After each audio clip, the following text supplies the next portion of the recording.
The boarding house on Maple Street smelled like boiled cabbage and broken dreams. It was the kind of place where women ended up when they had exhausted every other option. Widows, runaways, girls whose families couldn't feed another mouth. The paint peeled in long strips from the walls, and the floorboards groaned like dying animals under the weight of too many disappointed footsteps. Clara Boone occupied the smallest room on the third floor, barely large enough for a cot and a trunk. At 23, she carried the kind of weight that made people look away quickly, embarrassed for reasons they couldn't quite name. Her dresses were always clean but worn thin at the elbows.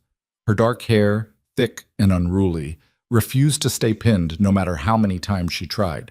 She'd been at Mrs. Hadley's establishment for 7 months. 7 months of scrubbing floors that would never come clean, of eating watery soup while the other girls whispered behind their hands, of lying awake listening to the rats scratch behind the walls and wondering if this was all her life would ever be. "Clara!" Mrs. Hadley's voice cut through the morning quiet like a rusty blade. "Get down here. These dishes won't wash themselves." Clara pushed herself up from the cot where she'd been darning her only good stockings. The third floor was stifling in late August, the heat pressing down like a physical weight. Sweat already stuck her dress to her back as she made her way down the narrow stairs. The kitchen was full of girls when she arrived. That should have been her first warning. Sarah Martin stood by the window, her blonde curls perfectly arranged despite the heat. She had the kind of delicate beauty that made men stupid and other women vicious. Beside her, Margaret Cole, no relation to the infamous rancher, though she never tired of pointing that out, filed her nails with studied indifference. Emma Reeves and Judith Powell completed the circle, their faces bright with barely suppressed excitement. "There she is," Sarah said, her voice dripping false sweetness. "Clara, darling, we've been waiting for you."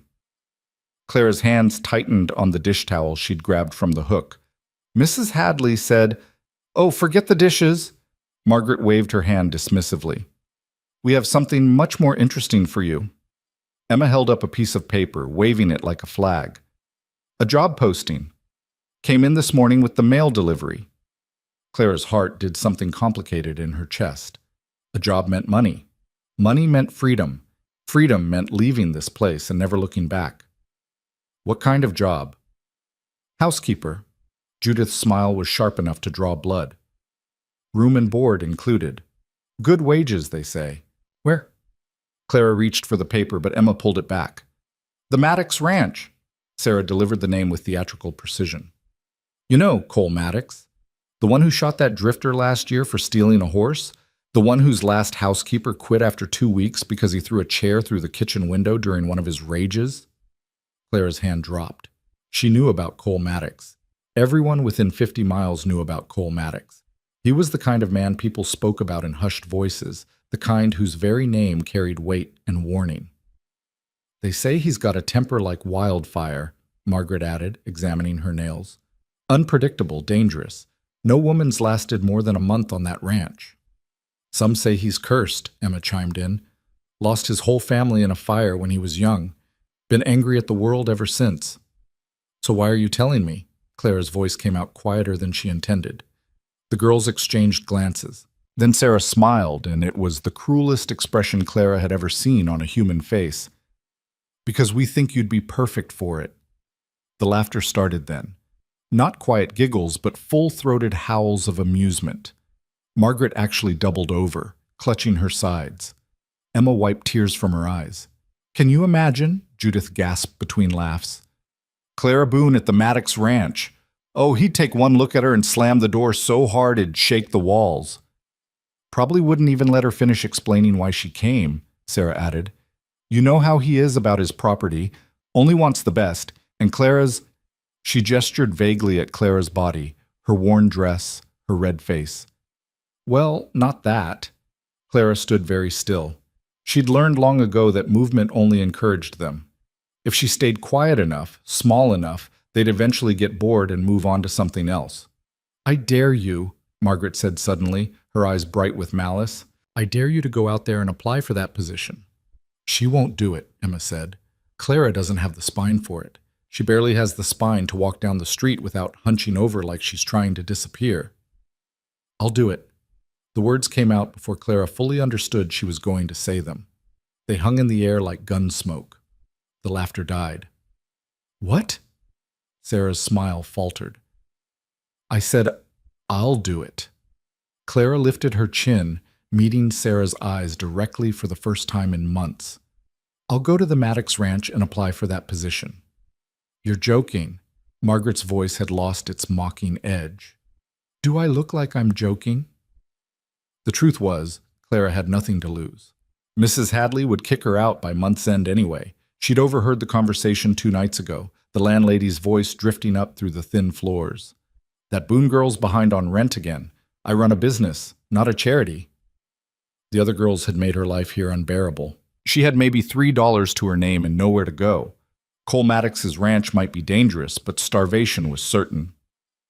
Fine, Sarah said, recovering her composure. Go. We'll even pack you a lunch for the ride. She smiled again, sharp and vicious. You'll need your strength for when he throws you off the property. The road to the Maddox ranch cut through territory that seemed to grow more hostile with every mile. The town fell away behind Clara until even its sounds disappeared, replaced by the whisper of wind through dry grass and the rhythmic creak of the wagon wheels she'd hitched a ride on. The driver, an old man named Pete, who delivered supplies to the outlying ranches, had given her a long, measuring look when she'd asked about going to Maddox's place. You sure about that, miss? I'm sure. He don't take kindly to visitors. Last salesman who showed up unannounced spent 3 days spitting out teeth. I'm not a salesman. What are you then? Someone who needs a job. Pete had grunted and helped her up onto the wagon bench. They rode in silence for the first hour, the sun climbing higher and turning the air into something thick and oppressive. You know anything about Cole Maddox? Pete asked finally. I know what people say. People say a lot of things. Most of it's horse shit. He spat over the side of the wagon. But some of it's true. Man's got a temper, that's for certain. Saw him once in town, maybe 5 years back. Someone said something he didn't like, and Cole put him through the general store window. Paid for the damages, though. Always pays his debts. That's supposed to make me feel better? No, just giving you facts. Pete glanced at her sidelong. Why you really going out there? Pretty girl like you could find work in town. Clara almost laughed at pretty girl, but swallowed it. Mrs. Hadley's boarding house isn't an option anymore. Ah, that old vulture finally kicking you out? Something like that. Well, Pete was quiet for a moment. Maddox Ranch ain't the worst place to end up. If you can stand the man himself, the land's good. House is solid. He runs cattle, some horses. Does all right for himself, considering. Considering what? Considering everyone thinks he's half crazy. The ranch appeared suddenly, as if the landscape had been hiding it. One moment there was nothing but rolling prairie and scattered trees, and the next, there it was, a sprawling collection of buildings set against the base of a low ridge. The main house was larger than Clara expected, 2 stories of dark wood with a wide porch that wrapped around the front. The paint had faded to the color of old bone, and several shutters hung at odd angles, but the structure itself looked solid, sturdy, built to last. Around it sprawled the working buildings, a barn that could have housed 20 horses, several sheds, a bunkhouse, what looked like a smithy. Fences crisscrossed the property in neat lines, though many needed mending. Cattle dotted the distant fields, moving slowly in the heat. It should have looked prosperous. Instead, it looked angry. Clara couldn't explain it better than that. There was something about the place that felt like a clenched fist. Everything was functional, but nothing was welcoming. The kind of place built for survival, not comfort. This is as far as I go, Pete said, pulling the wagon to a stop at the end of the long drive leading to the house. You want to turn back? Now's the time. Clara climbed down, her legs shaky from the ride. The lunch Sarah had packed, probably full of salt or something equally cruel, weighed heavy in her bag. She straightened her dress and tucked away the loose strands of hair that had escaped during the journey. Thank you for the ride, Mr. Pete. Good luck, miss. You're going to need it. The wagon pulled away, leaving Clara alone in a silence that felt almost physical. The wind had died completely, and even the cattle had stopped moving, as if the whole ranch was holding its breath. The walk up the drive took forever. Clara's boots kicked up small clouds of dust with each step. Her heart hammered against her ribs so hard she thought it might break through. Every instinct screamed at her to turn around, to run, to go literally anywhere else. But she'd meant what she said. She had nothing to lose. The porch steps groaned under her weight. The front door was closed, the windows on either side dark and revealing nothing. She raised her hand to knock. The door swung open before her knuckles made contact. Cole Maddox filled the doorway. He was taller than she expected, broader. His face was all sharp angles and hard lines, weathered by sun and wind, and something else. Something that looked like anger had carved itself into his bones and decided to stay. Dark hair fell past his collar, unkempt and wild. His eyes were the pale gray of a winter sky, and they looked at Clara with absolutely no expression whatsoever. He wore a simple work shirt with the sleeves rolled to his elbows, revealing forearms corded with muscle and marked with old scars. His hands, hanging loose at his sides, were the hands of a man who worked hard and fought harder. For a long moment, neither of them spoke. "Mr. Maddox," Clara finally managed. "My name is Clara Boone. I'm here about the housekeeper position." His expression didn't change. "No." He started to close the door. Clara's hand shot out, catching the edge. "Please, I've come a long way." "Not my problem." His voice was rough, like gravel scraping against stone. "Get your hand off my door. I'm a hard worker. I can cook, clean, mend." I said no. He pushed the door harder, forcing her to pull her hand back or risk broken fingers. "I don't need a housekeeper." The posting said, "I know what the posting said. I also know I didn't put it up." His eyes narrowed. "Who sent you here?" Clara's stomach dropped. "What?" "You heard me. Who put you up to this? Was it Bill Hendricks? That son of a bitch still sore about the boundary dispute?" "No one sent me. I saw the posting at Mrs. Hadley's boarding house and—" "Bullshit." He stepped out onto the porch, and Clara automatically took a step back. Up close, he was even more intimidating. "You expect me to believe you came all the way out here on your own because you wanted to clean my house? I need the work. Try somewhere else." "There isn't anywhere else." The words burst out before Clara could stop them. "You think I'd be here if I had options? You think I'd willingly walk into the territory of a man everyone says is dangerous and violent and half mad if I had literally any other choice?" Cole's eyebrows rose slightly. It might have been surprise, but his expression was too controlled to tell. "So you know what they say about me." "Everyone knows what they say about you. And you came anyway." "I came anyway." He studied her for a long moment. His gaze traveled over her face, her worn dress, her scuffed boots, taking in every detail with a thoroughness that made her want to shrink back. But she'd spent 7 months shrinking. She was done with that. "What's your name again?" "Clara Boone." "Well, Clara Boone, I'm going to do you a favor." He leaned against the doorframe, crossing his arms. "I'm going to tell you the truth. This ranch isn't some kind of adventure. It's hard work, long hours, and me.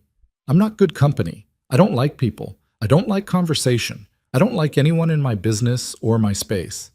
The last woman who tried to work here lasted 11 days before she ran off crying, and she was used to ranch life. You look like you've never been more than 5 miles from town." "I can learn." "I don't have time to teach." "Then don't teach. Just tell me what needs doing and I'll figure it out." "No." "Why not?" Clara felt her temper rising, that hot burning thing she usually kept locked down tight.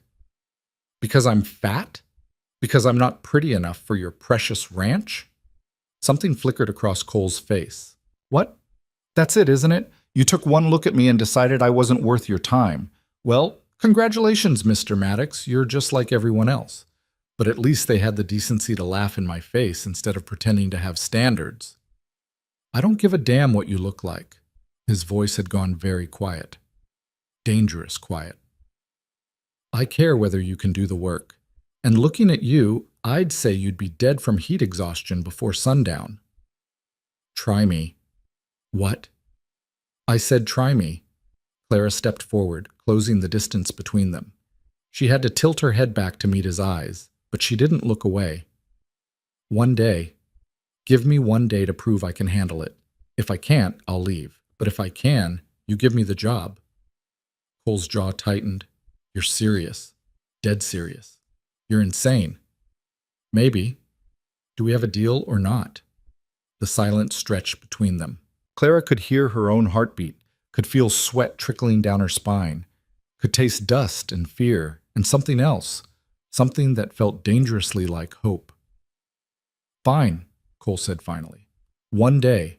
But when you quit, and you will quit, I don't want to hear any crying or complaining. You just pack your shit and go. Understood? Understood. Barn needs mucking. Stalls haven't been cleaned in a week. Tools are by the south door. He turned and walked back into the house, letting the door slam behind him. Clara stood on the porch for a moment, her hands shaking slightly. Then she picked up her bag, squared her shoulders, and headed for the barn. Okay. The barn was exactly as bad as she'd feared. 7 stalls, each one occupied by horses who'd apparently been producing manure at an industrial rate for the entire week Cole had mentioned. The smell hit her like a physical wall the moment she opened the door, thick and ripe and eye-watering. Clara set down her bag and found the tools Cole had mentioned, a pitchfork, a wheelbarrow, a shovel.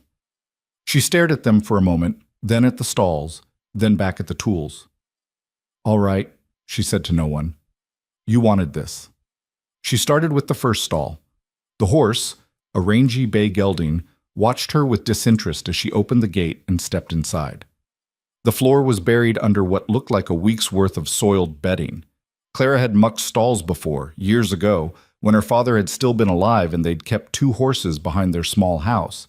But that had been different. Those had been her horses, her responsibility. This was survival. She thrust the pitchfork into the mess and lifted. The first wheelbarrow took 20 minutes to fill. By the time she'd pushed it out to the muck pile behind the barn and returned, her arms were already burning. The second load was worse. The third made her hands cramp. The sun climbed higher. The barn turned into an oven. Clara's dress clung to her skin, soaked through with sweat. Her hair fell out of its pins and stuck to her neck in wet strands. Blisters formed on her palms where the pitchfork handle rubbed. She didn't stop. Between the 4th and 5th stalls, she had to sit down. Her vision had started going gray at the edges, and her legs trembled like grass in a high wind. She drank from the water pump outside the barn, splashing the cold water on her face and neck, then went back to work. The horses didn't make it easy. The bay gelding in the first stall tried to bite her twice. The mare in the 3rd stall kicked, her hoof connecting with Clara's thigh hard enough to leave what would definitely become a spectacular bruise. Clara cursed, a word her mother would have washed her mouth out for, and kept going. By the 6th stall, she'd stopped thinking. Her world had narrowed to just this. Lift the pitchfork, dump the load, push the wheelbarrow, repeat.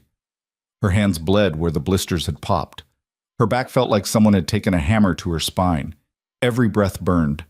The sun was starting its descent toward the horizon when she finally laid fresh straw in the 7th stall.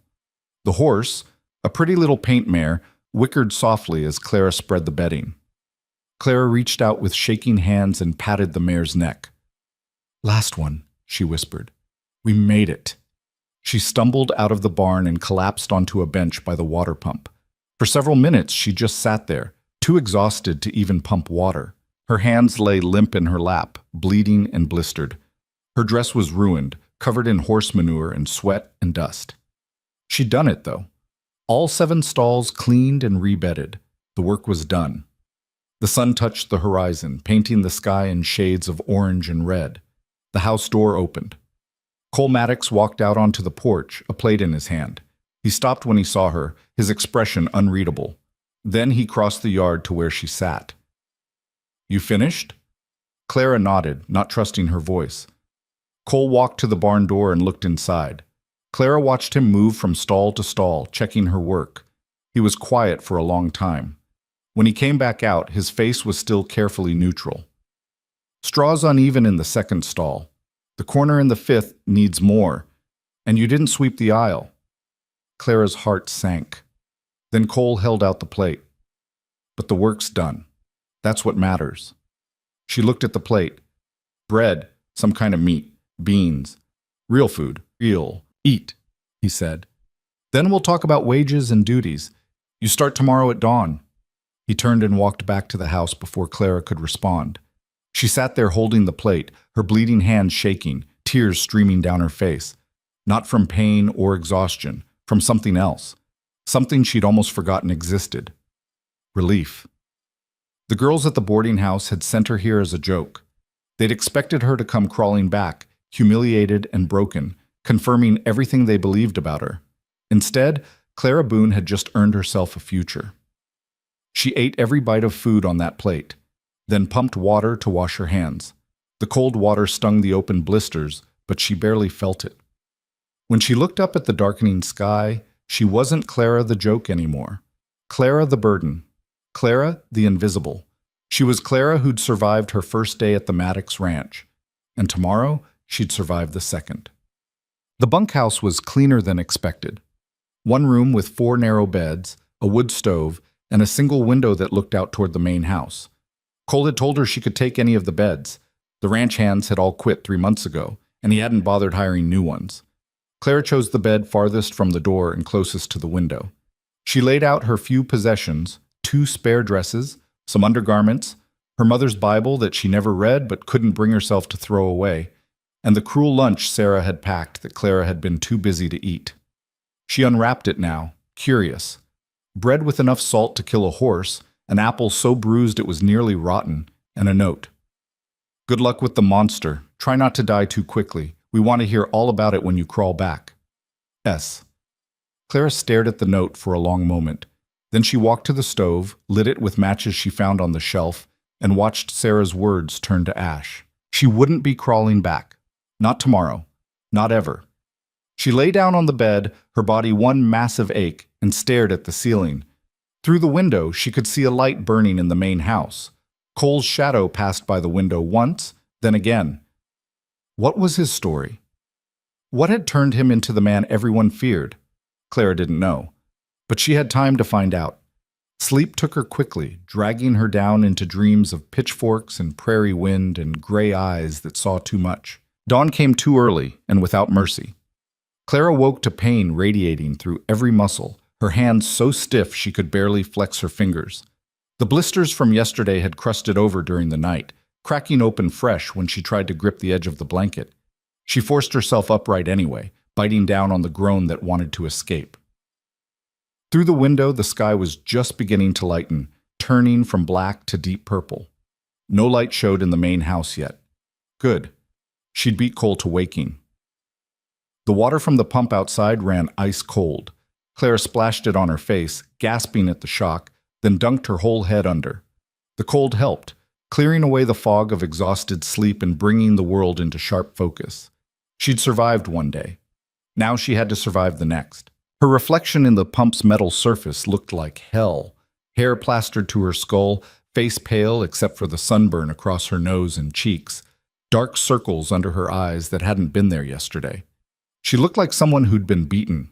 Maybe she had been, just not in the way people usually meant. Clara changed into her second dress, grimacing as the fabric scraped over yesterday's bruises. The kick from that mare had left a mark the size of a dinner plate on her thigh, already turning a spectacular purple black. She'd have to watch that one. The last thing she needed was for it to get infected. The main house was still dark when she crossed the yard. Clara hesitated at the back door, the one that led directly into the kitchen, then pushed it open. The kitchen was a disaster. Dirty dishes covered every surface. Pots with the remains of old meals crusted inside them sat in the sink. The floor hadn't been swept in what looked like months. Cobwebs hung from the corners. A mouse skittered across the counter and disappeared into a hole in the wall. Clara stood in the doorway and looked at it all. Then she rolled up her sleeves and got to work. She started with the dishes, heating water on the stove that took 3 tries to light. The pump in the kitchen worked, thankfully, though it groaned like a dying animal. As she scrubbed, she took inventory of what she was working with. The kitchen itself was well designed. Someone had built it with care. Good counter space, a large stove, cabinets that still hung straight despite years of neglect. Under all the dirt and disorder, Clara could see what it had been, what it could be again. She was elbow-deep in dishwater when she heard footsteps on the stairs. Cole appeared in the doorway, already dressed for the day, in work clothes that had seen better years. He stopped when he saw her, his hand still on the doorframe. "You're up early. Figured I'd get started." Clara didn't turn around, keeping her focus on scrubbing a pot that looked like it had been used to cook tar. "Coffee's on the stove, should be ready." He moved into the room, his boots loud against the floorboards. She heard him pour coffee into a cup, heard him take a sip. The silence stretched.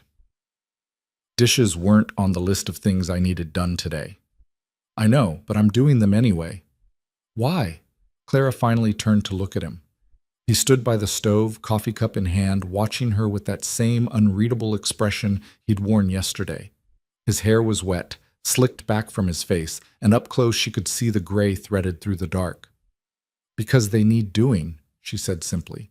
"And because I can't work in a kitchen that looks like this." Something flickered in his eyes. "You planning on doing a lot of cooking?" "That's part of the job, isn't it? Housekeeper. That includes meals." "I've been feeding myself just fine." Clara looked at the encrusted pots, the general state of decay around her. "Respectfully, Mr. Maddox, I don't think you have been." For a moment, she thought she'd gone too far.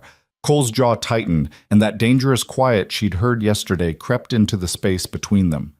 Then, unexpectedly, one corner of his mouth twitched. It wasn't quite a smile, but it wasn't anger either.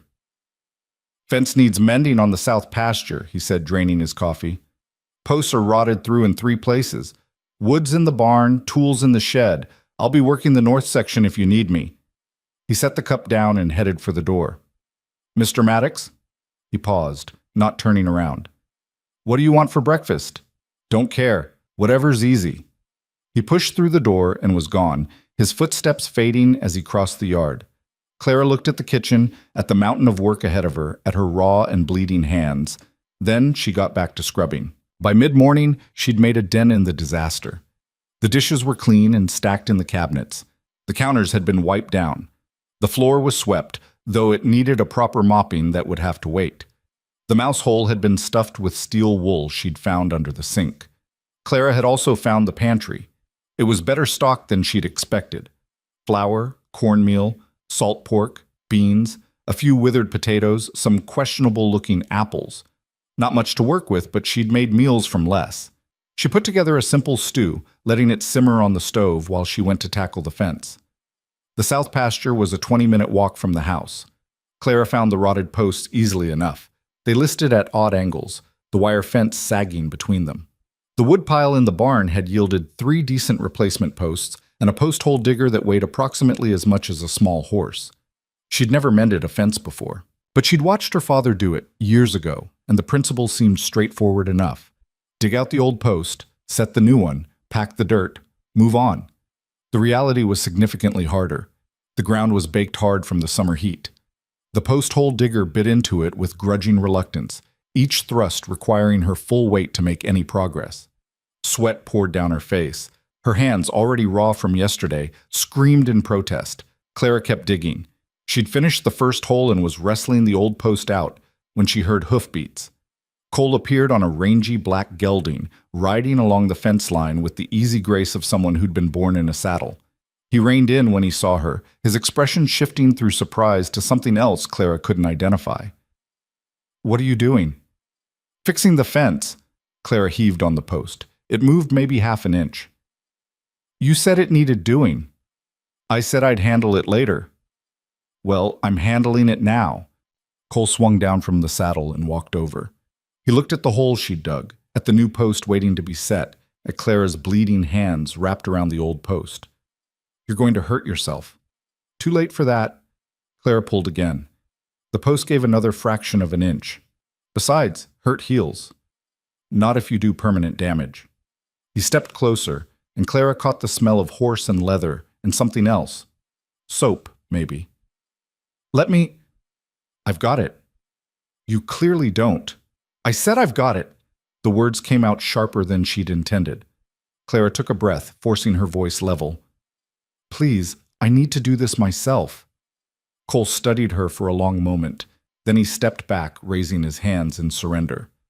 "Fine, but you're doing it wrong." "What?" "You're pulling straight up. That's why it won't move. The dirt's packed around the base. You need to work it side to side first, loosen the soil, then pull." Clara looked at the post, then at Cole, then back at the post. She adjusted her grip and pushed sideways. The post shifted, pushed the other way. More movement. Then she pulled up, and the whole thing came free so suddenly she staggered backward. Cole caught her elbow, steadying her. His hand was rough and warm, and he released her the moment she'd found her balance. "Thanks," Clara muttered. "The hole needs to be deeper. Another 6 inches at least, or the new post won't hold." "Fine." She picked up the post hole digger and went back to work. Cole watched for a minute, then wordlessly took his horse's reins and started working on the next section of fence down the line. They worked in silence for the next 2 hours. Clara could see him in her peripheral vision, moving with efficient economy, fixing in minutes what would have taken her an hour. But he didn't offer to help again, and she didn't ask. By noon, she'd replaced all 3 posts. Her hands were a mess of blood and dirt, her dress soaked through with sweat, and she was pretty sure she'd pulled something in her lower back. But the fence stood straight and solid, the wire pulled taut between the new posts. Cole rode back over, inspecting her work with a critical eye. "It'll hold," he said finally. Coming from him, it sounded like high praise. "Stew should be ready back at the house," Clara said, gathering the tools. "If you're hungry." "I could eat." They walked back together, Cole leading his horse, Clara carrying the tools. The silence between them wasn't quite comfortable, but it wasn't hostile either. It was something else. Something Clara didn't have a name for. The stew was actually decent. Clara dished out 2 bowls, setting one in front of Cole at the kitchen table that she'd cleared and scrubbed while the stew cooked. He ate without comment, but he finished the entire bowl and didn't object when she refilled it. "Where'd you learn to cook?" he asked, surprising her. "My mother, before she died." Clara kept her voice neutral. "Had to feed myself and my father after that.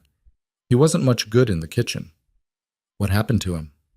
"Died too, 5 years ago, kicked by a horse." She stirred her stew, not really eating it. "After that, I went to Mrs. Hadley's. Didn't have anywhere else to go." Cole was quiet for a moment. "Family. None that wanted me." "Friends?" Clara laughed, but there was no humor in it. "You saw the girls who sent me here. That's the closest thing I had to friends." "They sent you here to fail." "I know. Does that make you angry?" Clara looked up, meeting his eyes directly. "Yes, but it also makes me determined. They expected me to crawl back broken. Instead, I'm going to make this work." Something shifted in Cole's expression. Not quite respect, but close. "The work doesn't get easier. Today was light compared to what's coming." "I didn't come here for easy." "No," he said slowly. "I suppose you didn't." He stood carrying his bowl to the sink. "There's a bedroom upstairs, second door on the left. It's yours if you want it. Better than the bunkhouse." Clara blinked. "I thought, you work for me, not with the hands. You get a room in the main house." He moved toward the door, then paused. "And Clara? The girls who sent you here? They did you a favor, whether they meant to or not." He left before she could respond. Clara sat at the table for a long time, her stew growing cold, trying to understand what had just happened. Cole Maddox, the man everyone called a monster, had just offered her a room in his house. And somehow, that felt more dangerous than anything she'd faced so far. The bedroom was small but clean. Someone had made the bed with military precision and cleared out the dresser drawers. A basin and pitcher sat on the washstand. The window looked out over the front of the property, giving a view of the road that led back to town. Clara's few possessions looked lost in the space. She hung her 2 dresses in the wardrobe, set her mother's Bible on the bedside table, and used the basin to wash the worst of the dirt and blood from her hands. Her reflection in the small mirror above the washstand looked different than it had this morning. Tired, yes. Sunburned, definitely. But there was something else there now. Something in the set of her jaw, the directness of her gaze. She looked like someone who'd earned her place. The next 3 days passed in a blur of work. Clara woke before dawn, made breakfast, and tackled whatever needed doing. The list was endless. The house had been neglected for so long that every room held a dozen tasks. She scrubbed floors until her knees were raw, washed windows until her shoulders burned, beat rugs until dust clouded the air and made her cough, fixed the broken shutter on the second floor, cleared mouse nests from the attic, patched the hole in the kitchen wall, organized the pantry, started a vegetable garden in the patch of ground behind the kitchen where someone had clearly once grown food. Cole left her to it mostly. He had his own work, cattle to tend, fences to check, horses to train, but he appeared at mealtimes, eating whatever she'd managed to put together without complaint or comment. Their conversations were brief and functional. Clara learned he liked his coffee black and strong, that he preferred simple food to fancy, that he rose at dawn and worked until dark, pushing himself with the same relentless intensity he seemed to apply to everything. She also learned that his reputation for violence wasn't entirely undeserved. On the fourth day, a man rode up to the house mid-afternoon. Clara was in the garden, wrestling with weeds that seemed to have roots reaching to the center of the earth, when she heard voices. "I'm telling you, Maddox, that steer was mine, had my brand clear as day. And I'm telling you that you're a lying sack of shit, Hendricks. That was my steer and you know it." Clara dropped her trowel and moved closer to the house. From the corner, she could see Cole standing in the yard, facing a heavy-set man on a gray horse. The man, Hendricks, apparently, had his hand near his belt, where a gun hung in a worn holster. "You calling me a liar?" Hendricks' face was red, his voice rising. "I'm calling you exactly what you are, a thief and a liar." Cole's voice was dangerously quiet. "Now, get off my property before I remove you myself."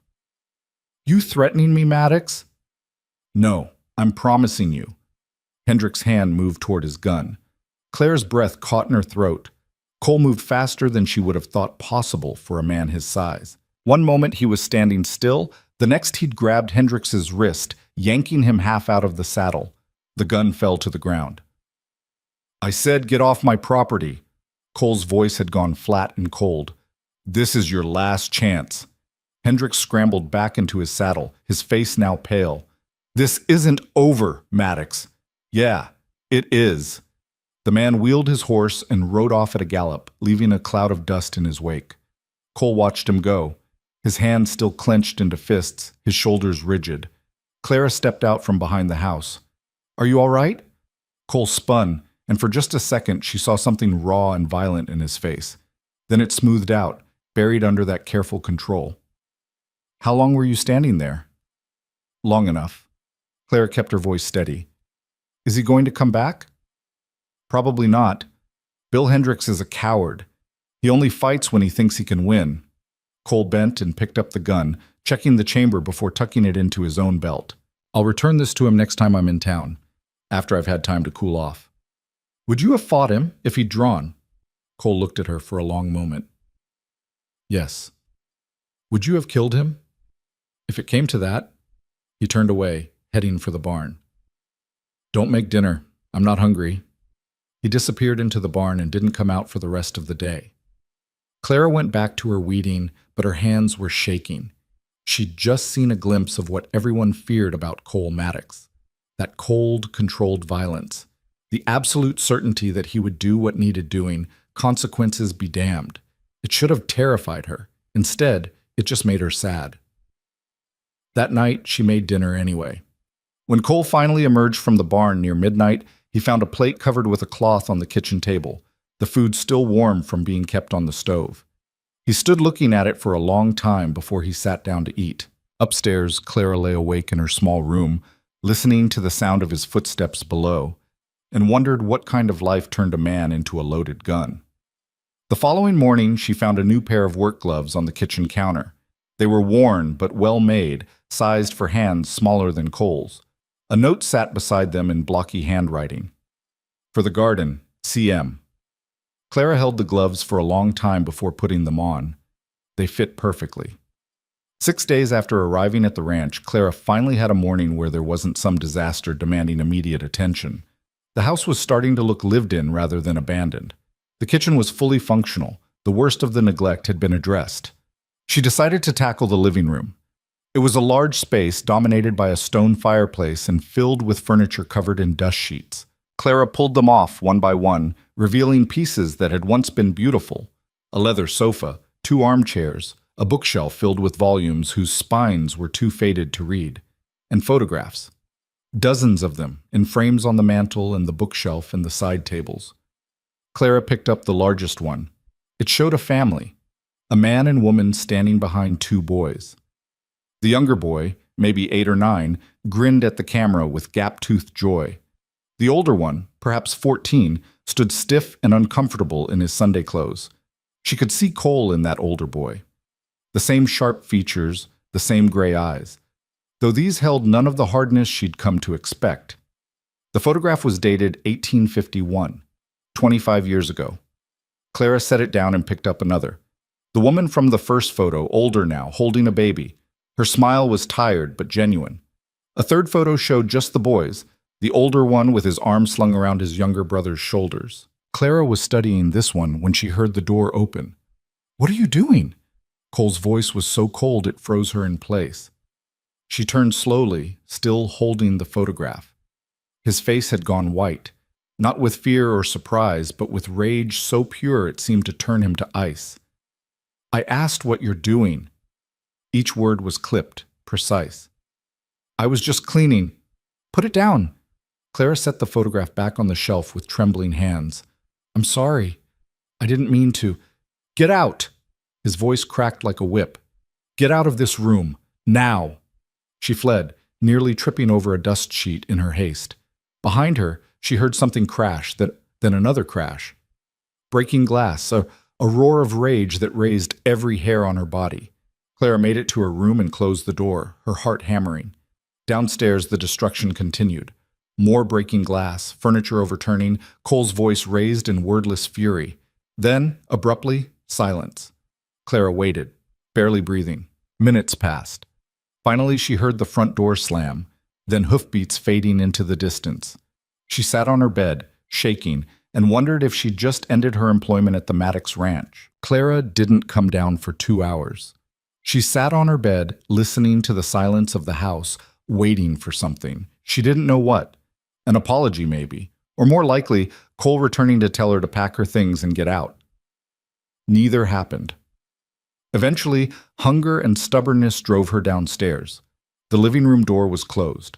Clara didn't open it. Instead, she went to the kitchen and started preparing dinner, her hands moving through familiar motions while her mind raced. She'd crossed a line. That much was obvious.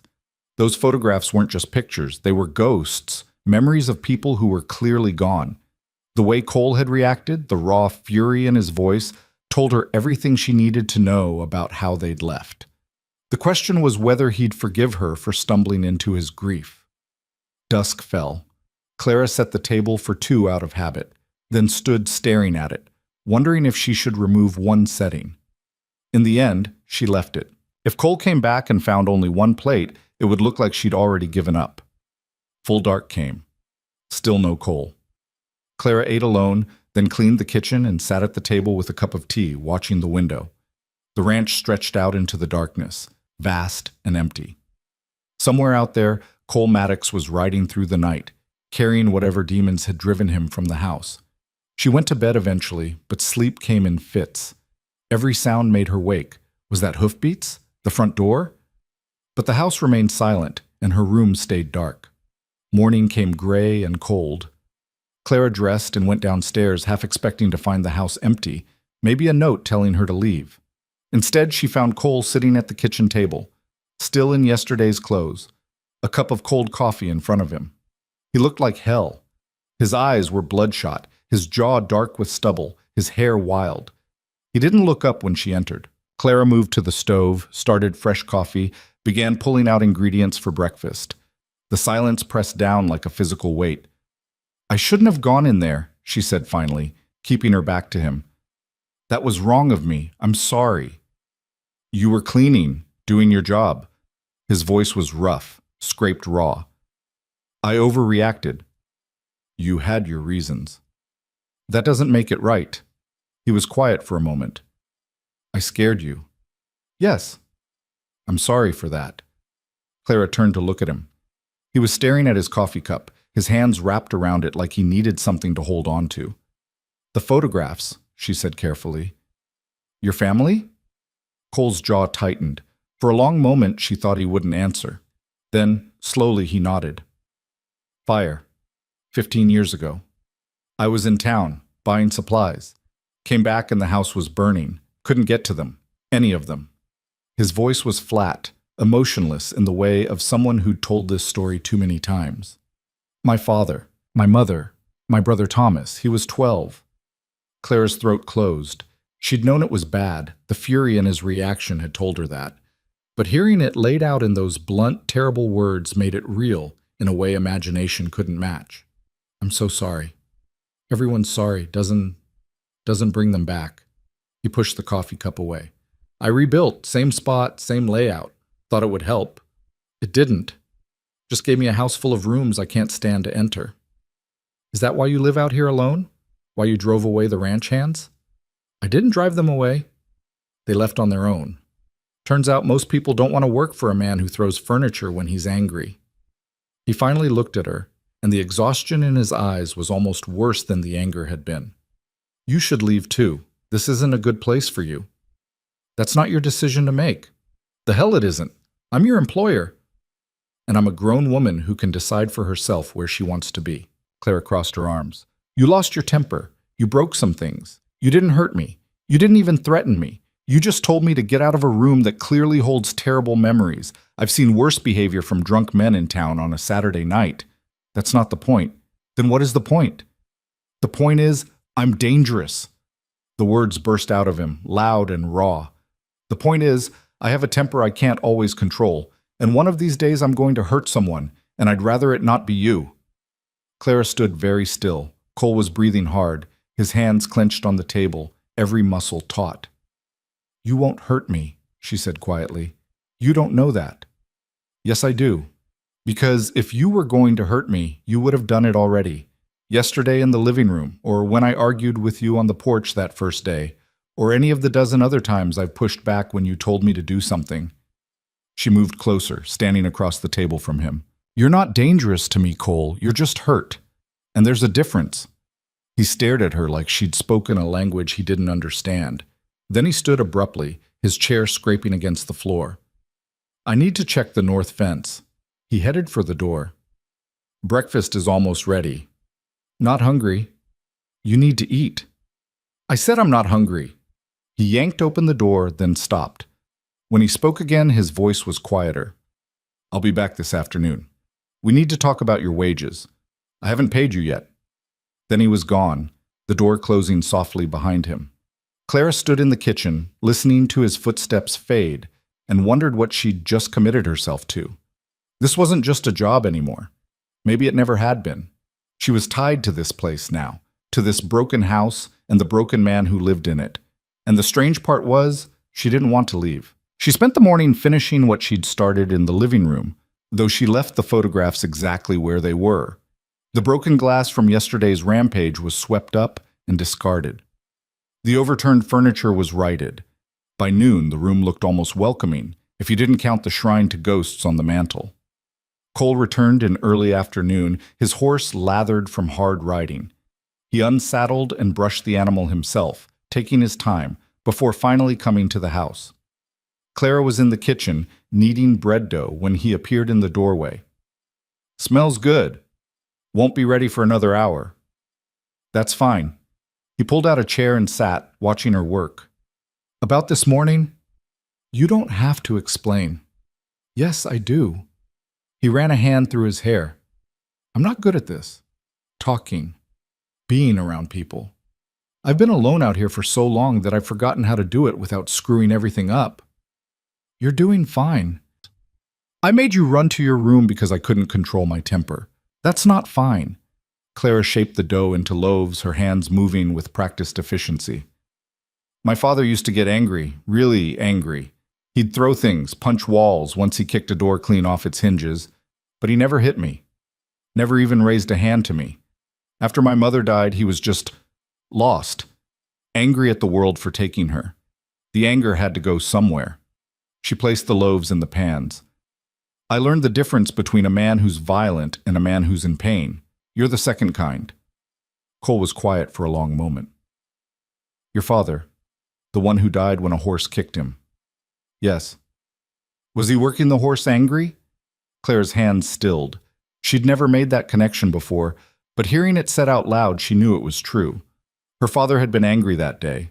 They'd argued about something. She couldn't even remember what now. He'd stormed out to the barn, and an hour later she'd found him on the ground, his skull caved in, the horse wild-eyed in its stall. "Probably," she said softly.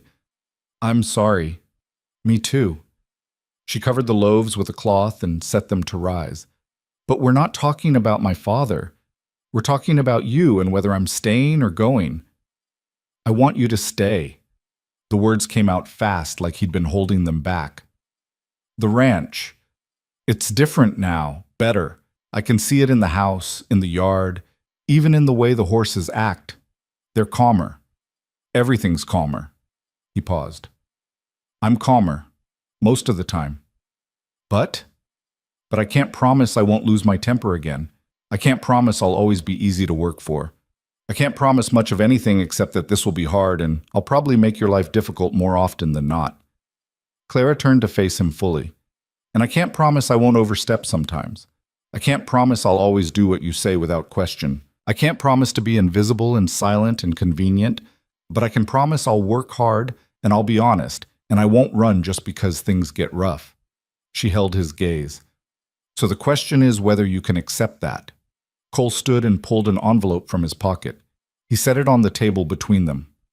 2 weeks' wages. "I know I said we'd settle on terms, but I'm offering $30 a month, plus room and board. That's higher than most ranches pay, but you're doing the work of 3 people. Clara picked up the envelope. It was more money than she'd seen in months. "That's generous." "It's fair. You've earned it." He moved toward the door, then stopped. "The living room. You can clean it, organize it, whatever you need to do. Just leave the photographs where they are. Please." "I will." "Thank you." He stepped outside, then ducked his head back in. "And Clara, I meant what I said. I'm glad you're here." Before she could respond, he was gone. Clara stood holding the envelope, feeling the weight of the bills inside, and realized with a start that she was smiling. The next week passed with an ease that surprised them both. They fell into a rhythm, Clara up first to start breakfast, Cole joining her for coffee before heading out to whatever work the ranch demanded. Meals together, usually quiet but not uncomfortable. Evenings where Clara did mending or worked on her garden while Cole handled the horses or repaired equipment. They talked more. Not about the deep things, not yet, but about smaller matters. Clara learned that Cole had taught himself to read from the books in the living room, that he could play the piano gathering dust in the parlor but hadn't touched it in years, that he'd once wanted to be a veterinarian before the fire had changed everything. Cole learned that Clara could sing, not well, but enthusiastically, while she worked, that she had a gift for coaxing vegetables from reluctant soil, that she'd read more books than most women twice her age and had opinions on all of them, that she was stubborn in a way that made his own stubbornness look like casual preference. "You're doing it wrong," he told her one afternoon, watching her struggle with the saddle that needed mending. "I'm doing it fine." "The stitching's too loose. It'll tear under weight." "Then I'll restitch it tighter. Just let me—" "I've got it, Cole." He'd started using her first name sometime during the second week. She'd started using his. Neither of them had discussed it. It just happened. "You're impossible," he muttered, but he was almost smiling. "You're one to talk." Clara pulled the stitch tight, then looser when it bunched the leather. "How do you get it to sit flat?" "Like this." He came around behind her, reaching over her shoulder to guide her hands. "See? Even tension, consistent pressure. Let the needle do the work." Clara was acutely aware of how close he was standing, of the warmth of his chest against her back, of his hands over hers. Her breath caught, and she forced herself to focus on the leather. "I see." "Good." He stepped back quickly, and she wondered if he'd felt it too, that sudden charge in the air, that awareness. "Keep practicing. You'll get it." He left the barn quickly, and Clara sat holding the saddle, her hands trembling slightly, wondering what the hell had just happened. On Sunday, Clara convinced Cole to take her to town for supplies. He'd resisted at first. "I've got everything we need," but she'd pushed until he'd given in. The truth was, she needed fabric for new dresses, thread, a few other things Cole wouldn't think to buy. Also, she was curious to see how people treated him in town. The answer was, badly. They arrived mid-morning, the wagon loaded with eggs and butter Clara had prepared to sell. The general store was busy, filled with families doing their weekly shopping. Conversations died when Cole walked in. The shopkeeper, a thin man with wire-rimmed glasses, looked up and his expression went carefully neutral. Maddox? Stevens. Need to place an order. Of course. Stevens pulled out his ledger, not quite meeting Cole's eyes. What can I get you? Clara wandered the store while Cole rattled off his list. She felt eyes following her, heard whispers that weren't quite quiet enough. That's the Boone girl, isn't it? From Hadley's boarding house? What's she doing with Maddox? You don't think... Surely not. Look at her. Clara's face burned, but she kept browsing, examining fabric with hands that wanted to shake. She'd known this would happen, had expected it. But hearing it still hurt. Excuse me, miss? Clara turned. A woman stood behind her, maybe 40 years old, well-dressed in a way that spoke of money. Her expression was cautiously friendly. Yes? You're working at the Maddox place, aren't you? I'm Helen Price. My husband owns the bank. Clara Boone. And yes, I'm Mr. Maddox's housekeeper. How interesting. Helen's smile didn't quite reach her eyes. And how are you finding it? The work must be terribly difficult. It's work. I've done worse. I'm sure. But living out there alone with a man like that, she lowered her voice. My dear, if you need help, if he's forcing you to stay in any way, he's not forcing me to do anything. Clara kept her voice level with effort. I'm there because I choose to be. But surely you understand how it looks. An unmarried woman living alone with an unmarried man, particularly one with Mr. Maddox's reputation. Mrs. Price. Clara set down the fabric she'd been examining. With all due respect, how it looks is none of my concern. Mr. Maddox has treated me with nothing but fairness and respect. If other people choose to think badly of that, that says more about them than it does about us. Helen's expression went cold. Well, I suppose birds of a feather do flock together. She walked away, her skirt swishing with indignation.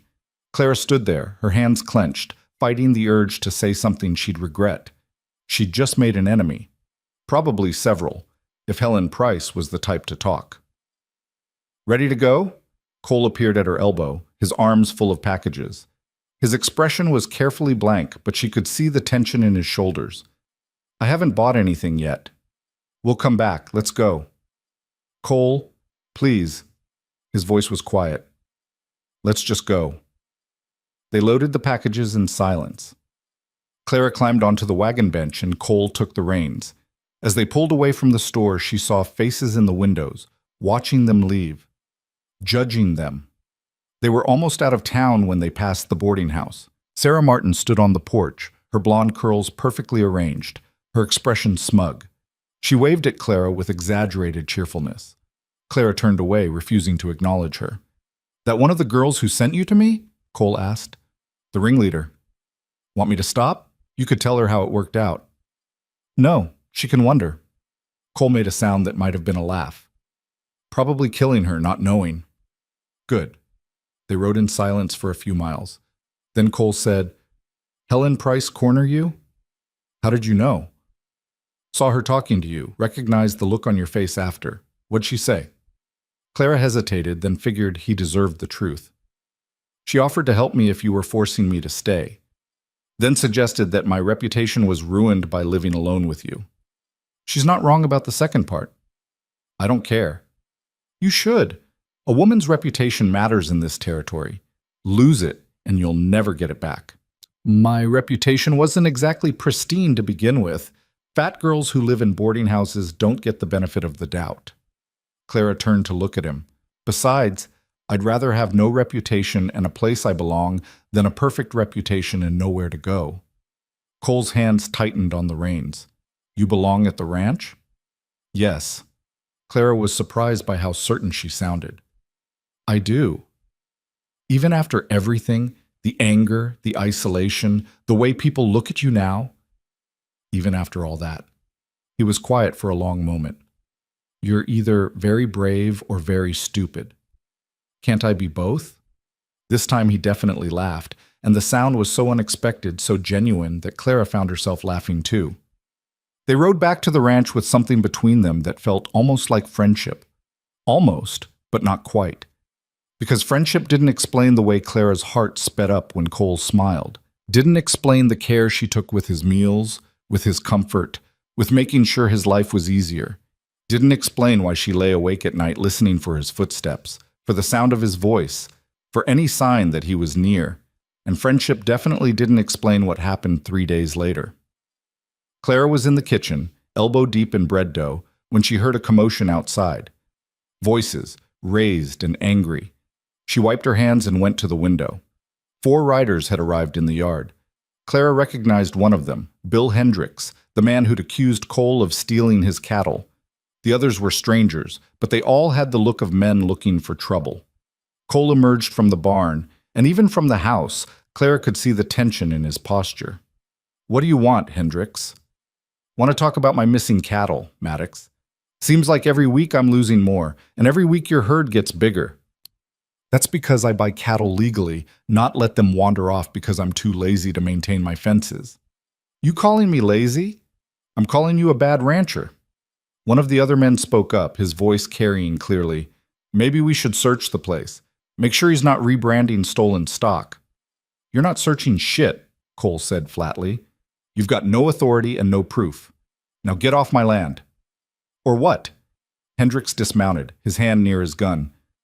"You going to take on all 4 of us?" Clara's heart hammered. She looked around the kitchen wildly, searching for something, anything that could help. Her eyes landed on the rifle Cole kept by the door. She'd never fired a gun in her life. She picked it up anyway. The weight was heavier than she expected, the metal cold against her palms. She checked it the way she'd seen Cole do with the pistols. There were bullets in the chamber. Good. She didn't know how to load it. Clara pushed open the kitchen door and stepped onto the porch. The rifle felt enormous in her hands, unwieldy and dangerous. She had no idea what she was doing, but they didn't know that. "Gentlemen," her voice came out steadier than she felt, "I suggest you do what Mr. Maddox says and leave." 4 heads turned toward her. Cole's eyes went wide. "Clara, get back inside." "No." She raised the rifle, pointing it in the general direction of the riders. Her arms were already shaking from the weight. "You heard him. Leave." Hendricks laughed. "What are you going to do, honey? You ever even fired one of those?" "First time for everything." "Clara," Cole's voice held a note of warning, "put the rifle down." "Not until they leave." "You're going to hurt yourself." "Maybe, but I'll hurt them first if they don't get back on their horses." One of the other men, younger, with a nervous face, said, "Bill, maybe we should just go. We're not going anywhere just because some fat girl's waving a rifle around." The words hit Clara like a slap, but she didn't lower the gun. "This fat girl is the only thing standing between you and whatever Mr. Maddox is planning to do to you. And trust me, you'd rather deal with me." Cole moved suddenly, stepping between Clara and the riders. "Last chance, Hendricks. Take your boys and ride out, or I swear I'll make you regret coming here." Something in his voice, in his stance, made the decision. Hendricks swore and remounted his horse. "This isn't over, Maddox. It better be. Next time you come here making accusations, I'll have the sheriff arrest you for trespassing and harassment." The 4 riders wheeled their horses and rode off, leaving dust and tension in their wake. Clara lowered the rifle, her arms trembling. Cole turned to her, his face a storm of emotion she couldn't read. "What the hell were you thinking?" "I was thinking you were outnumbered 4-1. So you decided to even the odds by picking up a weapon you don't know how to use? It worked, didn't it? You could have been killed. If Hendricks had called your bluff, he didn't. But he could have." Cole grabbed the rifle from her hands. "You don't do that again. Ever. Understand?" "No." Clara's own temper flared. "You don't get to tell me what risks I can take." "The hell I don't. You work for me. This wasn't about work. This was about you, surrounded by men who wanted to hurt you, and me not being willing to just stand there and watch. Why?" The word burst out of him. "Why would you risk yourself for me?" "Because you're worth it," Clara shouted back. "Because in the 3 weeks I've been here, you've been kinder to me than anyone has in years. Because you see me as a person, not a joke or a burden or something to pity. Because She stopped, the words catching in her throat. Cole stared at her, breathing hard. Because what? Clara's courage failed. She couldn't say it. Couldn't admit what she was barely willing to admit to herself. Just because, she whispered. The silence between them was deafening. Then Cole set the rifle carefully against the porch railing and closed the distance between them in 2 long strides. His hands came up to cup her face, rough and warm against her skin. "You're an idiot," he said softly. "So are you." He kissed her. It wasn't soft or tentative. Cole kissed her like a man who'd been holding back for too long and had finally run out of restraint. His mouth was hot against hers, demanding, and Clara's hands came up to grip his shirt, holding on like he was the only solid thing in a world that had suddenly tilted sideways. When he pulled back, they were both breathing hard. His hands were still on her face, his thumbs brushing against her cheekbones. His eyes searched hers, looking for something. Regret, maybe, or fear. Clara kissed him again. This time it was slower, deeper. Cole made a sound low in his throat and pulled her closer, one arm wrapping around her waist. Clara had been kissed before. Awkward, fumbling encounters that had left her feeling more embarrassed than anything else. This was nothing like that. This was fire and need and something else she didn't have a name for. When they finally broke apart, Cole rested his forehead against hers, his breath warm against her lips. "We shouldn't have done that," he said, but he didn't let her go. "Probably not. People already talk. This will make it worse." "I know. You could lose what's left of your reputation." "Cole." Clara pulled back enough to meet his eyes. "I already told you. I don't care about my reputation. I care about this. About you." His grip on her waist tightened. "You don't know what you're saying." "Yes, I do. I'm saying I'm staying. I'm saying I'm not afraid of what people think. And I'm saying that if you kiss me again, I'm not going to stop you." Cole's jaw worked. "You should stop me. You should tell me this is a mistake and go back to your room and pretend this never happened." "Is that what you want?" "No." The word came out rough. "What I want is to keep you here forever. What I want is to wake up every morning knowing you're in this house. What I want—" He stopped, shaking his head. "It doesn't matter what I want. What matters is what's right for you." "Maybe what's right for me is staying here with you." "Clara, I'm not some fragile thing that needs protecting from making my own choices. I'm a grown woman who knows her own mind." She gripped his shirt tighter. "So I'm going to ask you straight. Do you want me here? Not as a housekeeper, as something else." Cole's hands moved from her face to her shoulders, then down her arms, like he needed to touch her to believe she was real. "You have no idea how much I want that." "Then stop arguing with me and accept it. It's not that simple." "Why not?" "Because—" He released her suddenly, stepping back and running both hands through his hair. "Because I'm broken, Clara. I've got a temper I can barely control. I've got ghosts I can't let go of. I've got a reputation that'll destroy yours just by association. I'm not what you deserve. Maybe you should let me decide what I deserve. You deserve someone whole, someone good, someone who doesn't wake up in the middle of the night seeing his family burn." Clara's chest tightened. "You still have nightmares? Every night?" He turned away from her, looking out at the ranch spread before them. "I smell smoke, and I'm back there, 14 years old, watching everything I love turn to ash. I hear my brother screaming, and I can't get to him. I can't save any of them." "Cole, so you see why this is a bad idea? Why you should run while you still can." He laughed, but there was no humor in it. "I'm offering you a life with a man who might wake you up in the middle of the night yelling at ghosts, who might break furniture when he gets angry, who the entire town thinks is one step away from violence at any given moment. That's not a life. That's a sentence." Clara walked over to stand beside him. She didn't touch him, but she stood close enough that their shoulders almost brushed. "You want to know what I see when I look at you? Don't. I see a man who lost everything and didn't give up. I see someone who rebuilt on the ashes and kept going even when it would have been easier to let it all fall apart. I see someone who's harder on himself than anyone else could ever be." She paused. "And I see someone who's terrified of letting himself care about anything again because he knows how much it hurts to lose it." Cole was very still. I'm not asking you to be perfect, Clara continued. I'm not asking you to be someone you're not. I'm just asking you to let me stay. Let me be part of this life you've built. Let me... She took a breath. Let me matter to you. You already do. The words came out quiet, almost defeated. That's what scares me. Why? Because everyone I've ever cared about has been taken from me. And I don't think I could survive losing you too. Clara reached for his hand.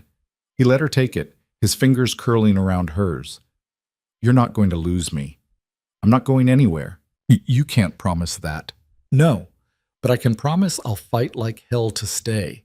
She squeezed his hand. Just like I fought to get here in the first place. Cole looked down at their joined hands, then back at her face.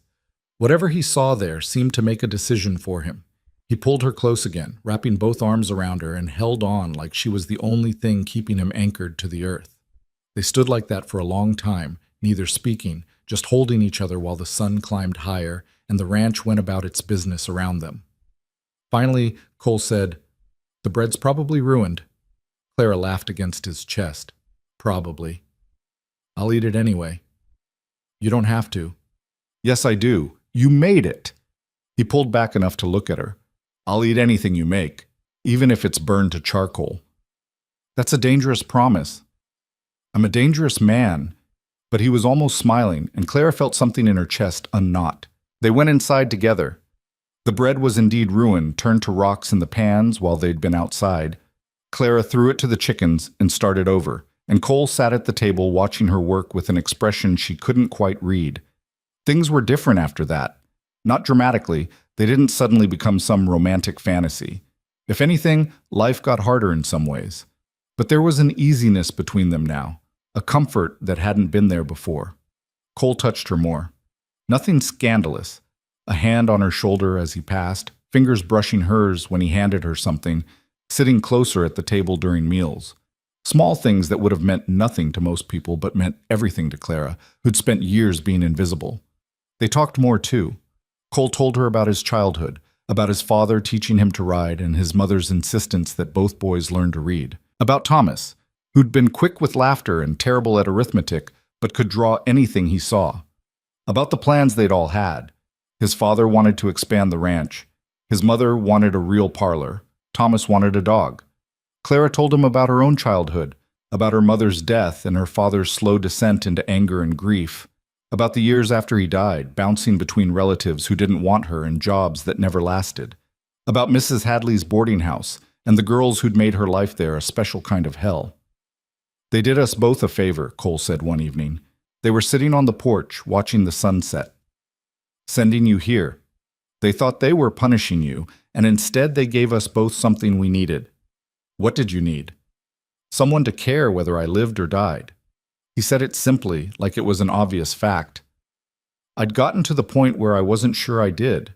Then you showed up, and suddenly there was someone to cook for, someone to talk to, someone who looked at me like I was a person instead of a monster. Clara leaned against his shoulder. You're not a monster. I know, but it took you to remind me. The words sat between them, warm and solid, until the last of the light faded from the sky. 2 weeks after the kiss, they went back to town.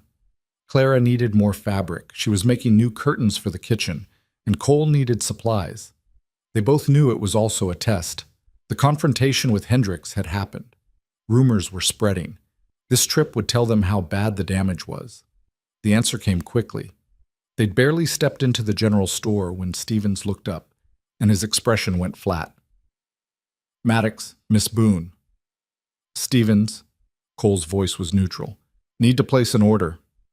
I'm afraid I can't help you with that. The store went quiet. Clara felt every eye turn toward them. Excuse me. Cole's voice had gone dangerously soft. I said I can't help you. Store policy. We don't serve those who bring disrepute to the community. Disrepute? Cole stepped forward. Clara put a hand on his arm, feeling the tension coiled beneath his sleeve. You want to explain that? I think you know exactly what I mean. You and this woman, living in sin out at that ranch. We're not living in sin. She's my housekeeper. That's not what people are saying. Stevens crossed his arms. And even if it were true, it's improper for an unmarried woman to live alone with an unmarried man. It sets a bad example. Since when do you care about examples? Since the Ladies' Temperance Society made it clear they'd boycott any establishment that serves those of questionable moral character. Stevens had the grace to look uncomfortable. I'm sorry, Maddox. It's business. Business. Cole's laugh was bitter. Fine. We'll take our business elsewhere. There is nowhere else. Wilson's store got the same message. So did the smithy and the feed store and every other establishment in town. Clara's stomach dropped. They were being shut out, cut off from supplies, from services, from everything they needed to run the ranch. Who organized this? She asked, though she already knew. Mrs. Helen Price chairs the Temperance Society. Stevens wouldn't meet her eyes. She felt strongly that certain standards needed to be maintained. Of course. The woman from their last visit, the one who'd offered to help Clara escape. This was her revenge for being rebuffed. This is illegal, Cole said. You can't refuse service based on rumors. We can refuse service to anyone we want. Now I'm going to have to ask you both to leave. Cole's hand moved toward his belt. Clara gripped his arm harder. Don't. They can't. Yes, they can. And if you fight them on it, they'll call the sheriff and make it worse. She pulled him toward the door. We're leaving. They made it outside before Cole exploded. That sanctimonious son of a bitch! I've been buying from Stevens for 15 years. My father bought from his father before that. I know. And Helen Price, what gives her the right to decide who deserves to be served? Who appointed her the moral authority of this town? Money and social standing, probably. Claire was surprised by how calm her voice sounded. Inside, she was shaking. Cole, what are we going to do? He paced the wooden sidewalk, his hands clenched into fists. People were staring from windows, from across the street. Claire could practically hear the gossip starting, spreading like wildfire through the small town. We'll go to Millerville, Cole said finally. It's a day's ride, but they'll sell to us there. A day's ride each way. That's 2 days of travel every time we need supplies. You have a better idea? Clara didn't. They stood there on the street, two outcasts in a town that had decided they didn't belong. And for the first time since arriving at the ranch, Clara felt the weight of what she'd chosen. The ride back was silent. Cole drove the empty wagon with white-knuckled intensity, his jaw set so tight Clara worried he'd crack his teeth. She sat beside him, watching the familiar landscape roll past, and tried to figure out how they were going to survive this. They were halfway home when they saw the riders, 4 of them, spread across the road. Clara recognized Bill Hendricks immediately. The others were the same men who'd come to the ranch before. Cole pulled the wagon to a stop. Well, well, Hendricks grinned. Look who it is, Maddox and his whore. Clara flinched. Cole went absolutely still. Get out of the way, Hendricks. Or what? You'll run us over? Hendricks walked his horse closer. Heard you got turned away from town. Seems like nobody wants your business anymore. Or your woman. Last warning, move. Make me. Cole handed Clara the reins and stood. The wagon shifted under his weight. Stay here. Cole, don't. But he was already jumping down, landing in the dirt with practiced ease. Hendricks dismounted too, and suddenly Clara was watching 2 men circle each other like wolves, while 3 more watched from horseback. You think you're better than everyone, Hendricks said. Living out there in your fine house, acting like the rules don't apply to you. Well, they do. And you're going to learn that the hard way. I'm not interested in your moral lessons. Too bad, because we're going to teach you one anyway. Hendricks swung. Cole blocked and countered, his fist connecting with Hendricks's jaw with a crack that made Clara wince. Hendricks staggered but came back swinging, and then they were fighting in earnest. Brutal, ugly, no-holds-barred combat that raised dust and blood in equal measure. One of the other riders moved toward Cole's back. No, Clara stood in the wagon. 1-on-1. If you all jump him, you're cowards. The rider hesitated, looking at his companions. She's right, the youngest one said. This ain't fair otherwise. Shut up, Tommy. But the riders held back, and it was just Cole and Hendricks, trading blows that sounded like meat hitting wood. Clara watched, her heart in her throat, as Cole took a hit to the ribs that doubled him over, then came back with an uppercut that dropped Hendricks to his knees. "Stay down," Cole panted. "Just stay down." Hendricks spat blood. "Go to hell." He lunged, and Cole sidestepped, bringing his elbow down on the back of Hendricks's neck. The older man collapsed face first in the dirt and didn't move. Cole stood over him, breathing hard, his face a mask of blood and swelling. He looked at the other riders. "Anyone else?" They backed their horses away. "Didn't think so." Cole walked to Hendrick's horse, pulled the rifle from its saddle scabbard, and fired a shot into the air. The horse bolted. So did the others, their riders struggling to control them as they scattered. Cole tossed the rifle into the brush and climbed back onto the wagon. "Let's go home." Clara took one look at his face, at the blood streaming from his nose, the eye already swelling shut, the split lip, and flicked the reins. The horses moved forward, stepping carefully around Hendricks's prone form. "Is he dead?" Clara asked quietly. "No, just unconscious. He'll wake up with one hell of a headache." Cole leaned back against the wagon seat, wincing. "Might have broken his jaw. Hard to tell." "You're hurt." "I've been worse." "That doesn't make this better." Cole didn't argue. They rode in silence until the ranch came into view, and Clara felt something inside her settle. Home. Despite everything, the violence, the ostracism, the impossible situation, this place felt like home. She drove the wagon right up to the house and helped Cole inside. He protested that he could walk fine, but she saw how he favored his left side, how his breathing was shallow. "Sit," she ordered, pointing to a kitchen chair. "I need to—" "Sit." He sat. Clara pumped water and grabbed clean cloths, then set about cleaning the blood from his face. The damage was extensive, but not as bad as it had looked at first. His nose wasn't broken, just bleeding heavily. The cut on his lip would need watching, but should heal fine. The eye was the worst, swollen almost shut, already turning spectacular shades of purple. "This is my fault," she said quietly, dabbing at the cut. "If I hadn't come here, none of this would have happened." "Don't!" Cole caught her wrist. "Don't do that. This was coming regardless. Hendricks has wanted an excuse to fight me for years. You're just his latest justification. But the town, the stores refusing service, is because Helen Price is a busybody with too much time and too much influence, not because of you. It's both, and you know it." Clara pulled her hand free and went back to cleaning. "They hate you because you're different. They hate me because I'm fat and poor. Together, we're an easy target." "Then we'll be an easy target together." Cole winced as she pressed too hard on a particularly nasty scrape. "I'm not giving you up just because small-minded people can't handle it. You might not have a choice. If they cut us off from supplies, then we'll figure something out. We'll go to Millerville. We'll order through the mail. Hell, I'll drive cattle to Denver and sell them there if I have to." He grabbed her hand again, holding it against his chest. "Clara, listen to me. I spent 15 years not caring whether I lived or died. Then you showed up, and suddenly I have a reason to get up in the morning. I'm not losing that. I'm not losing you." Clara's eyes burned. "Even if it costs you everything?" "You are everything."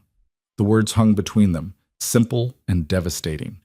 Clara set down the cloth and kissed him, careful of his split lip, tasting blood and something else. Salt, maybe tears, she wasn't sure whose. When she pulled back, Cole was looking at her with such naked emotion it made her chest ache. "Marry me," he said. Clara's breath stopped. "What?" "Marry me. Not because it'll stop people talking. It won't. Not because it's proper. We're way past that. But because I want you here permanently, legally.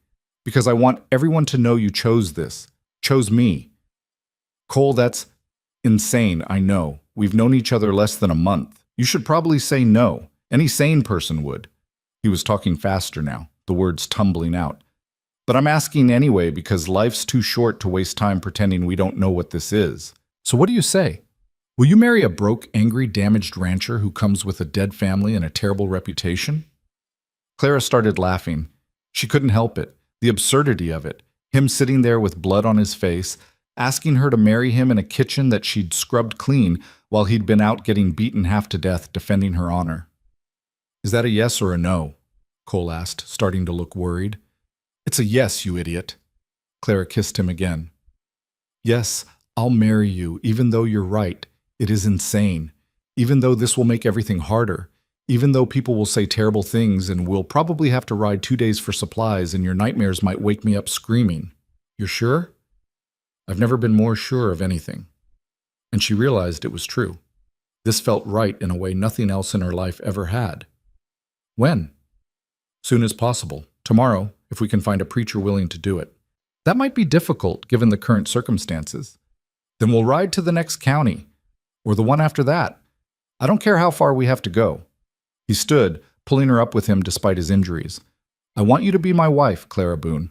I want it legal and official so that no one can ever say you don't belong here, so that no one can take you away.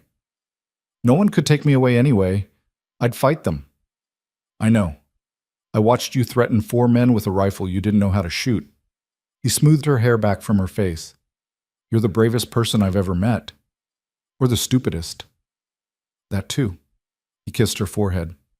So we're doing this? We're doing this. They stood together in the kitchen, battered and broke and facing a world that didn't want them, and planned their wedding. They left for Millerville before dawn the next morning. Cole's face was a spectacular mess of bruises, but he moved with determination as he hitched the horses to the wagon. Clara packed supplies for the journey, food, water, blankets in case they had to camp overnight. You sure about this? She asked as they pulled away from the ranch. About marrying you or about riding 2 days to do it? Both. Cole glanced at her, his good eyes sharp despite the swelling. I've never been more sure of anything. You? Terrified, but sure. Good. He settled back on the bench. Terrified means you understand what we're doing. Only fools go into marriage thinking it'll be easy. The road to Millerville was rough, cutting through territory that grew increasingly wild the farther they traveled from home. They passed abandoned homesteads, victims of harsh winters or failed crops, or simple loneliness. The land here was beautiful, but unforgiving. They talked as they rode. About the ranch, about what they'd need to do to survive being cut off from their own town, about whether they should plant more crops, maybe get some pigs, about small things and large things and everything in between. What are we going to tell people? Clara asked as they stopped to water the horses at a creek. About how we met? The truth. You answered a job posting. I hired you. We fell in love. Cole shrugged. It's not complicated. People will make it complicated. Let them. Doesn't change the facts. He helped her back onto the wagon. Besides, in a few months, they'll find something else to gossip about. That's how these things work. You sound like you have experience. I do. After my family died, people talked for a year. Then Charlie Morrison's daughter ran off with a traveling salesman, and suddenly I was old news. His voice was matter of fact. People love drama, but they get bored quick if you don't give them new material. They made camp that night under a sky so full of stars it looked like someone had spilled diamonds across black velvet. Cole built a fire while Clara laid out their bedrolls. They ate cold chicken and bread, washing it down with water from their canteens. You ever think about leaving? Clara asked. After the fire, did you ever consider just walking away from the ranch? Every day for the first year. Cole poked at the fire with a stick. Thought about selling the land, taking the money, going somewhere no one knew me. Denver, maybe. Or California? Why didn't you? Because it felt like giving up, letting the fire win. My father built that ranch from nothing. My mother made it a home. Thomas, he stopped, his jaw working. Thomas used to say he was going to run it someday, make it the best ranch in the territory. I couldn't just abandon that, even if staying hurt like hell. Clara reached over and took his hand. He laced his fingers through hers. I'm glad you stayed. So am I, now anyway. He squeezed her hand. You should sleep. We've got another long day tomorrow. What about you? I'll keep watch for a while. Make sure nothing unwelcome visits. Clara knew he meant animals, but she also knew he meant the nightmares. She noticed he slept less when things were stressful, as if afraid of what his dreams would show him. Cole, you need rest too. I'll rest when we get to Millerville. She wanted to argue, but the set of his shoulders told her it would be pointless. Instead, she settled into her bedroll and watched him through half-closed eyes. He sat by the fire, his profile sharp against the flames, and she wondered what he was thinking about. She woke sometime in the night to find him sitting in the same position, still awake, still keeping watch. This time she didn't say anything. She just watched him watch the darkness and eventually drifted back to sleep. They reached Millerville late the following afternoon. It was bigger than their town, more prosperous looking, with actual brick buildings and paved streets in the center. The general store was 3 times the size of Stephen's establishment, and when they walked in, the clerk greeted them with professional courtesy and no judgment. "Looking for anything specific?" he asked. "Supplies," Cole said. "And information. Is there a preacher in town?" "Reverend Walsh lives in the White House next to the church, but he's usually in the saloon this time of day." Cole raised an eyebrow. The clerk grinned. "He likes his whiskey. Says it helps him write better sermons. Don't let the drinking fool you, though. He's legitimate. Performs marriages, funerals, christenings, all of it." They found Reverend Walsh exactly where the clerk said he'd be, sitting at a corner table with a glass of amber liquid and a worn Bible. He was younger than Clara expected, maybe 40, with kind eyes and the weathered look of someone who'd spent time on the frontier. "Reverend Walsh?" Cole approached the table. "We were told you perform marriages." Walsh looked up, his gaze taking in Cole's battered face and Clara's worn dress without comment. "I do. You two looking to tie the knot?" "Yes, sir." "You got a license?" Cole's face fell. "No, we didn't. I didn't think—" "Hold on." Walsh held up a hand. "I can issue one.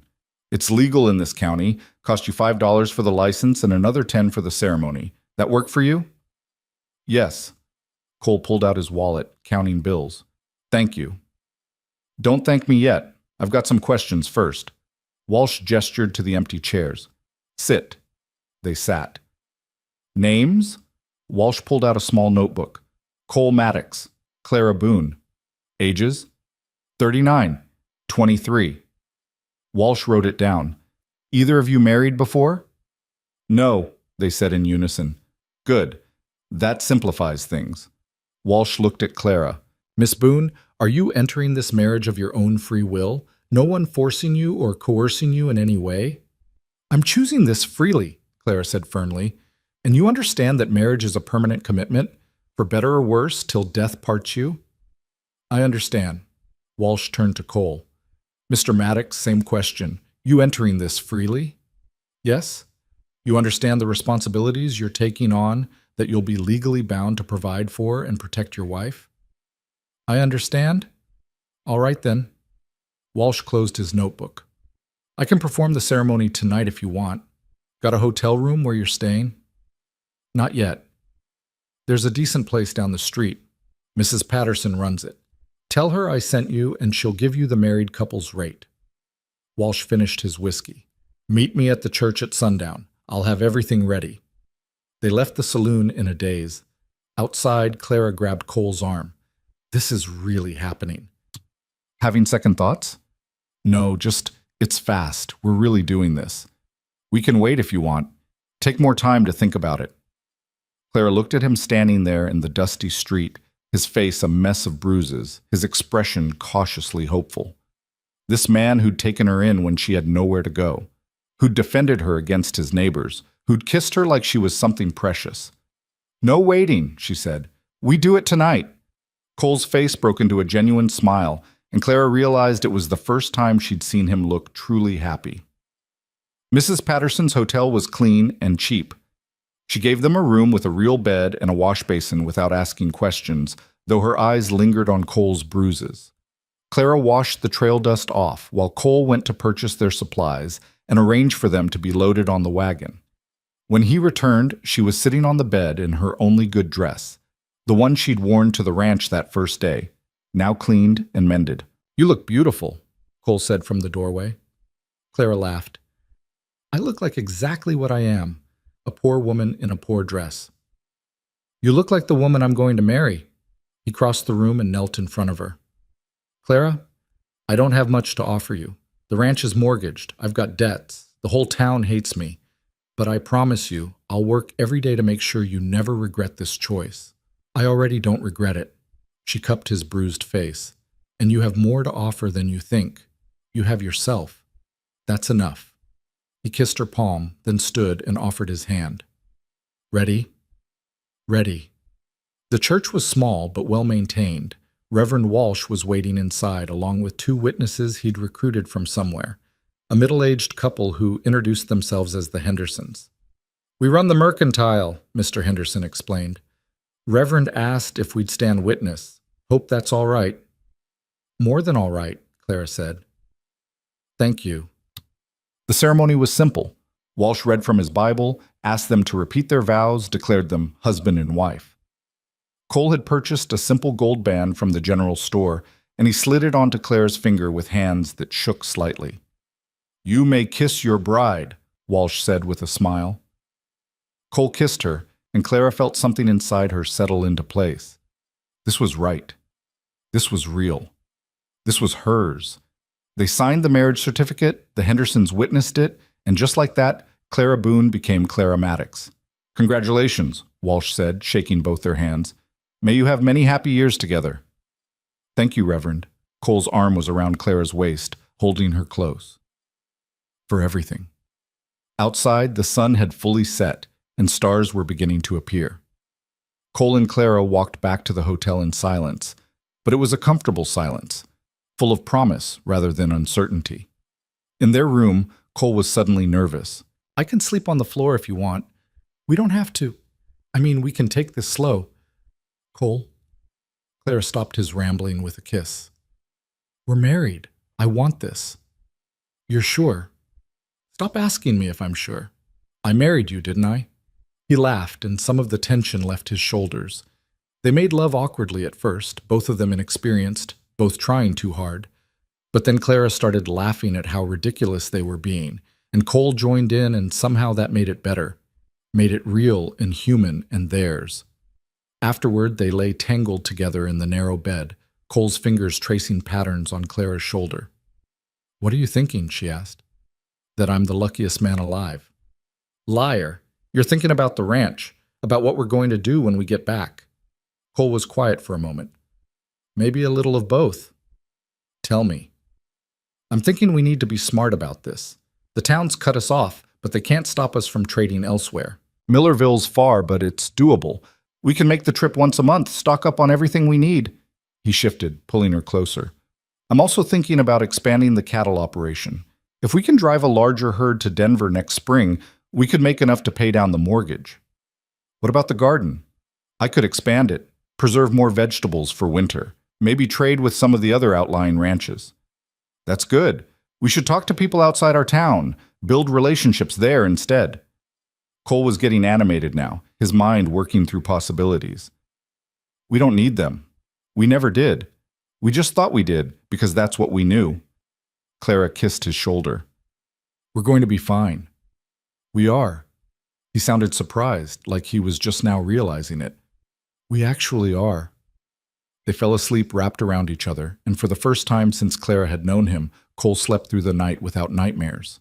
The ride back to the ranch took less time. They pushed harder, eager to get home and start their new life. Cole drove with one hand, the other holding Clara's, and they made plans.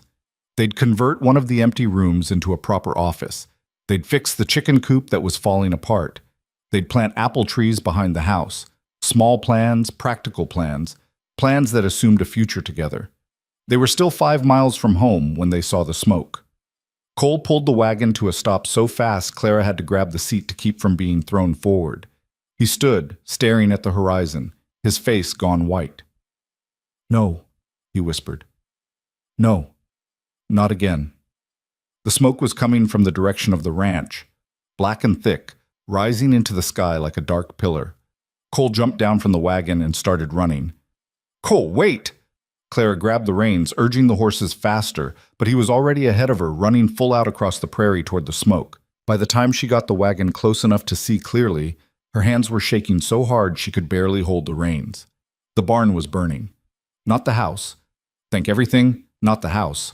But the barn was fully engulfed, flames reaching 30 feet into the air. Cole was already there, trying to get to the horses. Clara could hear them screaming inside, could see him fighting to get the main doors open against the heat. She jumped down from the wagon and ran to help. "Get back," he shouted at her. "It's not safe. The hell with safe. Those horses will die. Together they got the doors open. Smoke poured out, black and choking. The horses inside were wild with fear, crashing against their stalls. Cole plunged into the smoke and disappeared. Clara waited in agony, counting seconds that felt like hours. Then Cole emerged leading the bay gelding, the horse's eyes rolling white with terror. He thrust the lead rope at Clara. "Get him clear! I'm going back!" "Cole!" But he was already gone, swallowed by smoke and flame. Clara led the gelding away from the barn, tied him to the wagon, then ran back. Cole emerged again with 2 more horses, then again with the paint mare, again with another, 6 horses in total. He'd saved them all. The barn was beyond saving. They could only stand back and watch it burn, the old wood going up like kindling. Cole stood there with soot-streaked face and wild eyes, breathing hard, and Clara knew what he was seeing. Not this barn, but another fire. Another building he couldn't save. "Cole," she took his hand, "you got them out. All of them. They're safe." He didn't respond, just stared at the flames. "Cole," firmer this time. "Look at me." He turned slowly and his eyes were full of tears. "You saved them," Clara said. "You didn't lose anyone this time. You won." The tears spilled over. Cole pulled her into his arms and held on, his whole body shaking. Clara held him back, letting him break, letting him cry out 15 years of guilt and grief while the barn burned behind them. They stayed like that until the barn collapsed in on itself, sending a shower of sparks into the darkening sky. When Cole finally pulled back, his face was a mess of tears and soot and ash. "Someone did this deliberately." "How do you know?" "Because I can smell kerosene." This wasn't an accident. His voice had gone flat and cold. "Someone burned my barn to send a message." "Who?" "Hendricks. Has to be. Payback for the fight." Cole turned to look at the smoking ruins. Or maybe it was the town, a warning about what happens when you don't follow their rules. Clara felt rage bubble up hot and fierce in her chest. "We can't let them get away with this." "We won't, but first we need to make sure the fire doesn't spread." Cole was already moving, grabbing buckets. "The grass is dry. If it catches, we could lose everything." They worked through the night, beating back spot fires, dousing embers, creating a fire break between the barn ruins and the rest of the property. By dawn, they were exhausted, covered in soot, and the barn was nothing but a pile of smoking timber. But the house stood. The other buildings stood. And all 6 horses were safe in the temporary corral Cole had rigged near the house. Clara made coffee while Cole surveyed the damage in the growing light. When she brought him a cup, he was standing where the barn doors used to be, looking at the destruction. "How much will it cost to rebuild?" she asked. "More than we have. Insurance won't cover it. Arson isn't covered in my policy." He took the coffee, not drinking it. "We can't drive cattle without a barn, can't store hay, can't survive a winter without shelter for the horses." "So what do we do?" "I don't know." He sounded defeated in a way she'd never heard before. "Maybe this is a sign. Maybe we should just sell and leave, start over somewhere else." "No!" Clara's voice was sharp. "We are not letting them win. Clara, no! They burned down a barn, that's all. Wood can be replaced. But if we leave, if we let them drive us off our own land, then they win everything." She grabbed his arm, forcing him to look at her. "This is our home, yours and mine, and I'm not giving it up without a fight." Cole stared at her, something shifting in his expression. "What are you proposing?" "We go back to town. We file a report with the sheriff. We make them acknowledge what happened." "The sheriff won't do anything. He's probably in on it." "Maybe. But we go anyway. We make it official. We make it known that we're not running scared." Clara set down her coffee cup. "And then we rebuild. We ask for help from the ranches around Millerville. We work harder. We do whatever it takes. That could take months, years. Then it takes years. I don't care." Clara moved closer, putting her hands on his chest. "Cole, I didn't marry you to give up at the first real obstacle. I married you because I believe in what we can build together, and that means not letting anyone, not Hendricks, not the town, not anyone, tell us we don't belong here." Cole's hands came up to cover hers. "You really mean that?" "Every word." He kissed her then, hard and desperate, tasting of smoke and coffee and something fierce. When he pulled back, there was fire in his eyes. Not the fire of the barn, but something else. Purpose. "All right," he said. "We fight." They rode into town the next morning, Clara in her soot-stained dress, Cole still bearing the bruises from his fight with Hendricks. They went straight to the sheriff's office. Sheriff Tom Morrison was a heavy man in his 50s with a mustache that drooped over his lip. He looked up when they entered and his expression immediately went wary. "Maddox, what do you want?" "To report a crime. Someone burned my barn down night before last." "That so?" Morrison didn't reach for paper or pen. "You see who did it?" "No, but it was arson. I could smell the kerosene." "Kerosene." Morrison leaned back in his chair. "Or maybe you were careless with a lantern. Happens all the time." "I wasn't anywhere near the ranch when it happened. We were in Millerville." Cole's voice was tight with controlled anger. "Getting married." Morrison's gaze slid to Clara, then back to Cole. "Married? Well, congratulations. Doesn't change the fact that I can't investigate a crime without evidence. The evidence is a pile of charred timber on my property. Could be anything. Could be lightning. Could be spontaneous combustion. Hell, could be you burned it yourself for the insurance money." Cole slammed his hands on the desk. "You know damn well what happened, and you know who did it." "I don't know anything except that you're making wild accusations without proof." Morrison stood. "Now I suggest you leave before I arrest you for disturbing the peace." "Disturbing the—" Cole started forward. Clara grabbed his arm. "Don't. He's not worth it." "Listen to your wife, Maddox." Morrison's smile was nasty. "Though I suppose she's more wife than whore now that you bothered with a ceremony. That's something, at least." Clara felt Cole tense, felt him start to move. She held tighter. "We're leaving," she said loudly. "But we'll be back. With a lawyer if we have to. You can't ignore a crime just because you don't like the victim." "Watch me," Morrison said. They left the sheriff's office to find a crowd gathering outside. Word had spread that they were in town. Clara recognized faces from the boarding house, from the general store, from her previous trip. Sarah Martin was there, her perfect curls and perfect dress, making Clara acutely aware of her own disheveled appearance. "Well, well," Sarah called out. "Look who came crawling back. How's life with the monster, Clara?" "Better than life with you ever was." Clara kept walking, Cole's hand firm on her back. "I heard someone burn down your barn." Sarah's voice was bright with false concern. "What a terrible accident. You must be devastated." Clara stopped. Cole tried to pull her forward, but she turned to face Sarah and the growing crowd. "It wasn't an accident," she said loudly. "Someone deliberately destroyed our property, and the sheriff refuses to investigate because apparently burning buildings is acceptable as long as you're punishing people you don't like." Murmurs ran through the crowd. "That's a serious accusation," someone said. "It's the truth." Clara looked around at all the faces, all the judgment. "You want to know why I'm still with Cole? Why I married him? Because he's the most honest, hardworking, decent man I've ever known.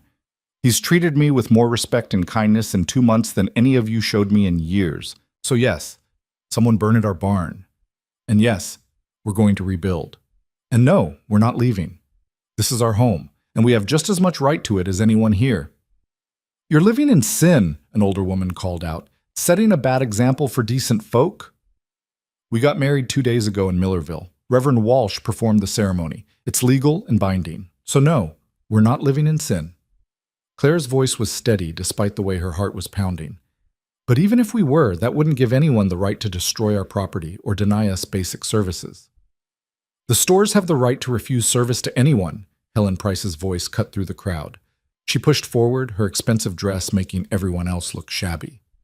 "And we've decided that we don't want to serve those who flaunt morality." "Morality?"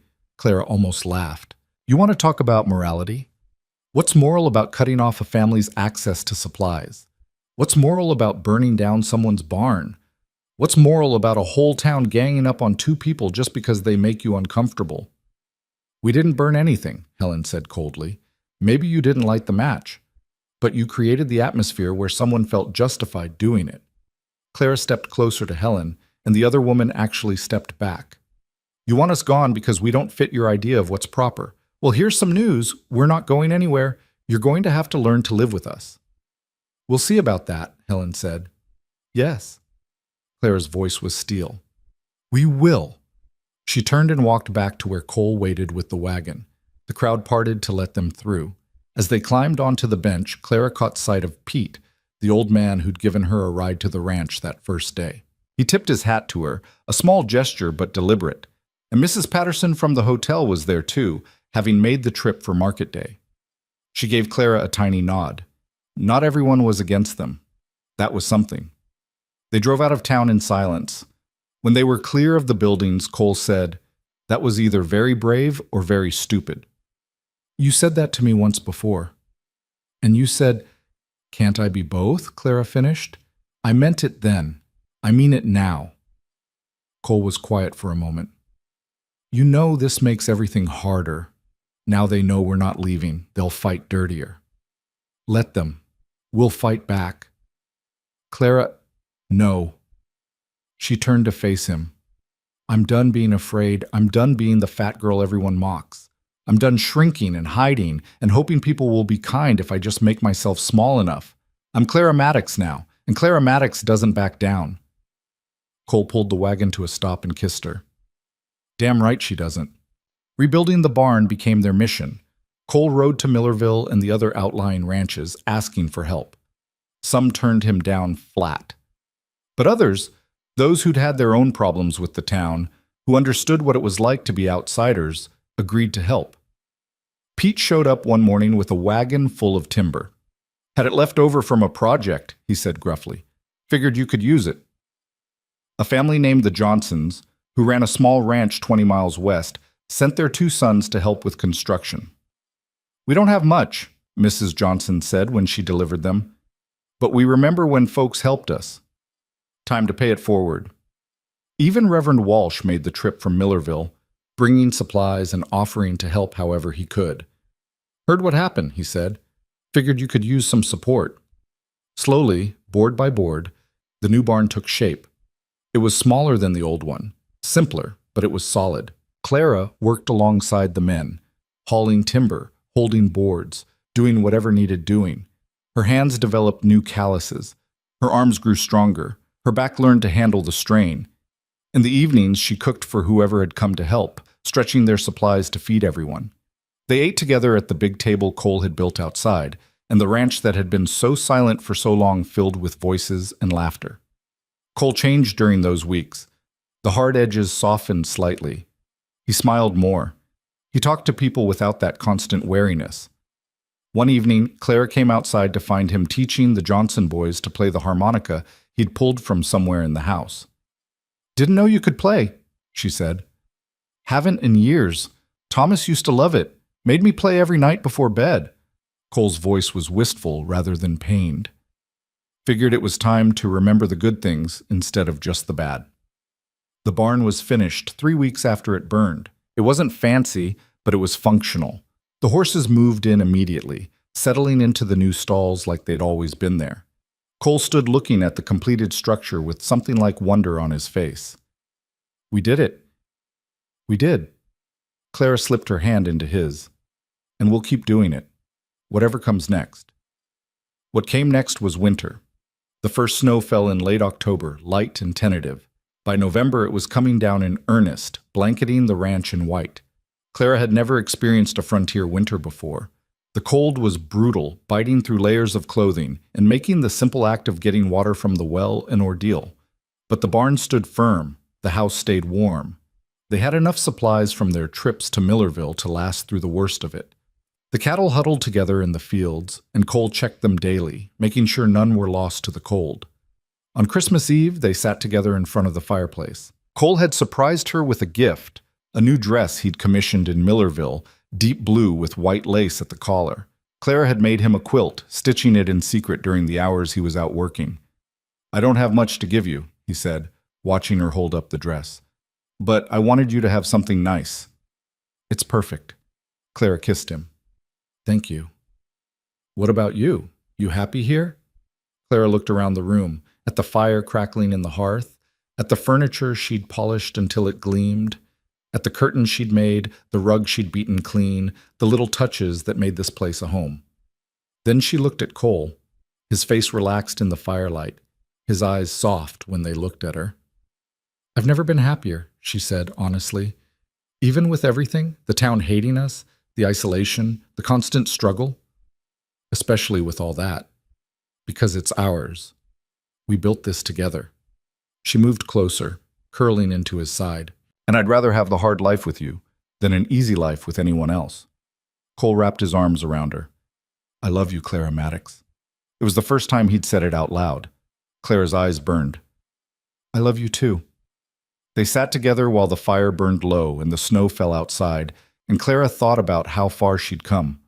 From the fat girl in the boarding house to this, a wife, a partner, a woman who'd found her place in the world. Spring came eventually, as it always does. The snow melted, revealing the land beneath, and the ranch stirred back to life. Cole prepared for the cattle drive, planning to take a larger herd to Denver than he'd ever attempted before. "It's risky," he admitted. "If we lose cattle on the trail, we're in trouble. But if we make it, we'll have enough to pay off the mortgage and have money left over." "Then we'll make it," Clara said firmly. She rode with him partway, helping move the cattle to where he'd join up with the other ranchers making the drive. Pete was going, and the Johnson boys, and several men from the Millerville area. It would be a long trip, 6 weeks there and back, but the potential profit was worth it. Clara kissed Cole goodbye at the meeting point, holding him tight. "Come back to me. Always." He kissed her again. "You'll be all right here alone?" "I'm not alone. I have the ranch. I have the horses. I have more work than I can finish in 6 weeks." She smiled. "Besides, I'm not that scared girl anymore. I can handle whatever comes." "I know you can." He mounted his horse. "But be careful anyway." Clara watched until the herd was out of sight, then rode back to the ranch. It felt emptier without Cole, but not frighteningly so.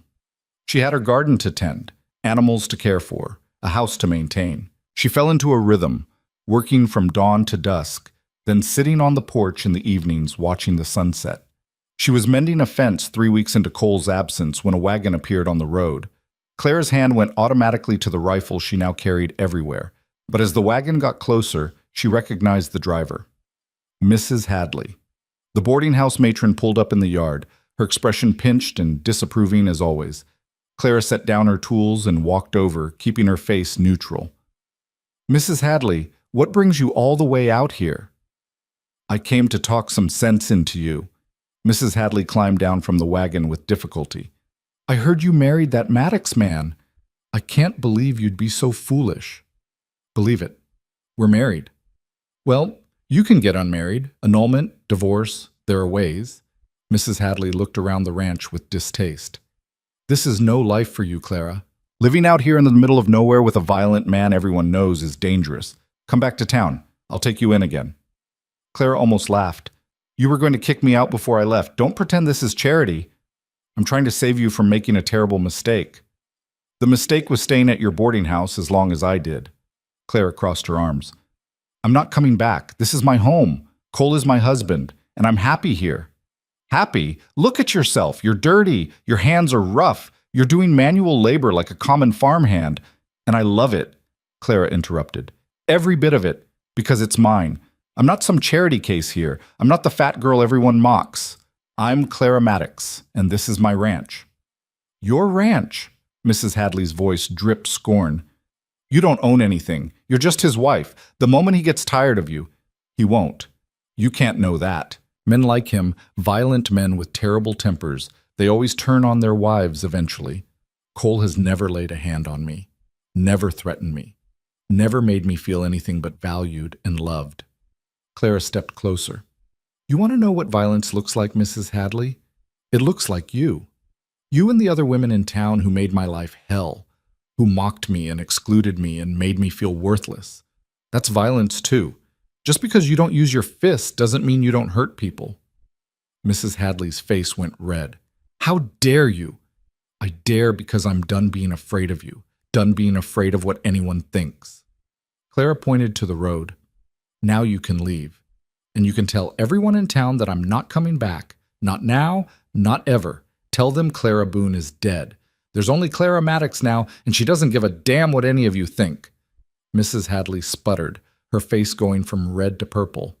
"You ungrateful little—" "Goodbye, Mrs. Hadley." Clara turned and walked back to her fence mending. Behind her, she heard the wagon creak as Mrs. Hadley climbed aboard, heard the snap of reins, heard the wheels begin to roll. She didn't look back. When Cole returned 5 weeks later, sunburned and dusty and exhausted, Clara ran to meet him. He caught her in his arms, lifting her off the ground, and she wrapped herself around him like she'd never let go. "How'd it go?" she asked when they finally broke apart. Cole's grin was answer enough. "Sold every head. Got top dollar, too. We're not just solvent, Clara. We're actually ahead." "Ahead?" "Enough to pay off the mortgage with money left over. Enough to buy more cattle, expand the herd. Enough to—" He stopped, his expression turning serious. "Enough to build a real life here. If that's what you want." "It's what I want. More than anything." Clara kissed him again. "Welcome home." That night they celebrated with a dinner Clara had spent all day preparing. Cole told her about the drive, about the men he'd worked with, about the prices in Denver. Clara told him about Mrs. Hadley's visit and the confrontation. "You sent her away?" Cole looked impressed. "Wish I could have seen that." "It felt good, really good." Clara smiled. "I spent so many years being afraid of her, of what she thought, of disappointing her. And then I realized she has no power over me anymore. None of them do. They never should have had that power in the first place. Maybe not, but I gave it to them, and now I'm taking it back." Cole raised his glass. "To taking power back." Clara clinked her glass against his. "And to us. To this life we're building. To us." Summer arrived in full force, bringing heat and long days and hard work. The ranch thrived. The cattle grew fat on prairie grass. The garden produced more vegetables than they could eat, so Clara started preserving them, filling jar after jar with pickles and tomatoes and beans. They made the trip to Millerville once a month, their wagon loaded with goods to trade. They built relationships with the other ranchers in the area, creating a network of support and mutual aid. They were invited to barn raisings and harvest celebrations and Sunday dinners. Their own town remained hostile, but they stopped caring. They had everything they needed without it. One August afternoon, Clara was working in the garden when she heard horses approaching. Multiple riders. Her hand went to the rifle leaning against the fence, but then she recognized Pete in the lead. Behind him rode a delegation from town. Clara's stomach tightened when she saw Sheriff Morrison, Helen Price, and several others she recognized. Cole appeared from the barn, his expression going hard when he saw who'd arrived. "What do you want?" Morrison dismounted, looking uncomfortable. "We came to talk." "About?" "About—" Morrison glanced at Helen, who was still mounted and looking like she'd rather be anywhere else. "About the situation between the town and your ranch. The situation where you cut us off from supplies and refused to investigate when someone burned down our barn." Cole's voice was cold. "That situation?" "Yes." Morrison cleared his throat. "We may have been hasty." "Hasty?" Cole laughed without humor. "That's one word for it." Helen spoke up, her voice tight. "The truth is, we've been losing business to Millerville. People are choosing to trade there instead of locally. And when we asked why, several mentioned that they didn't agree with how the town treated you and your wife." Clara stood, brushing dirt from her hands. "So you're here because it's hurting your profits, not because what you did was wrong."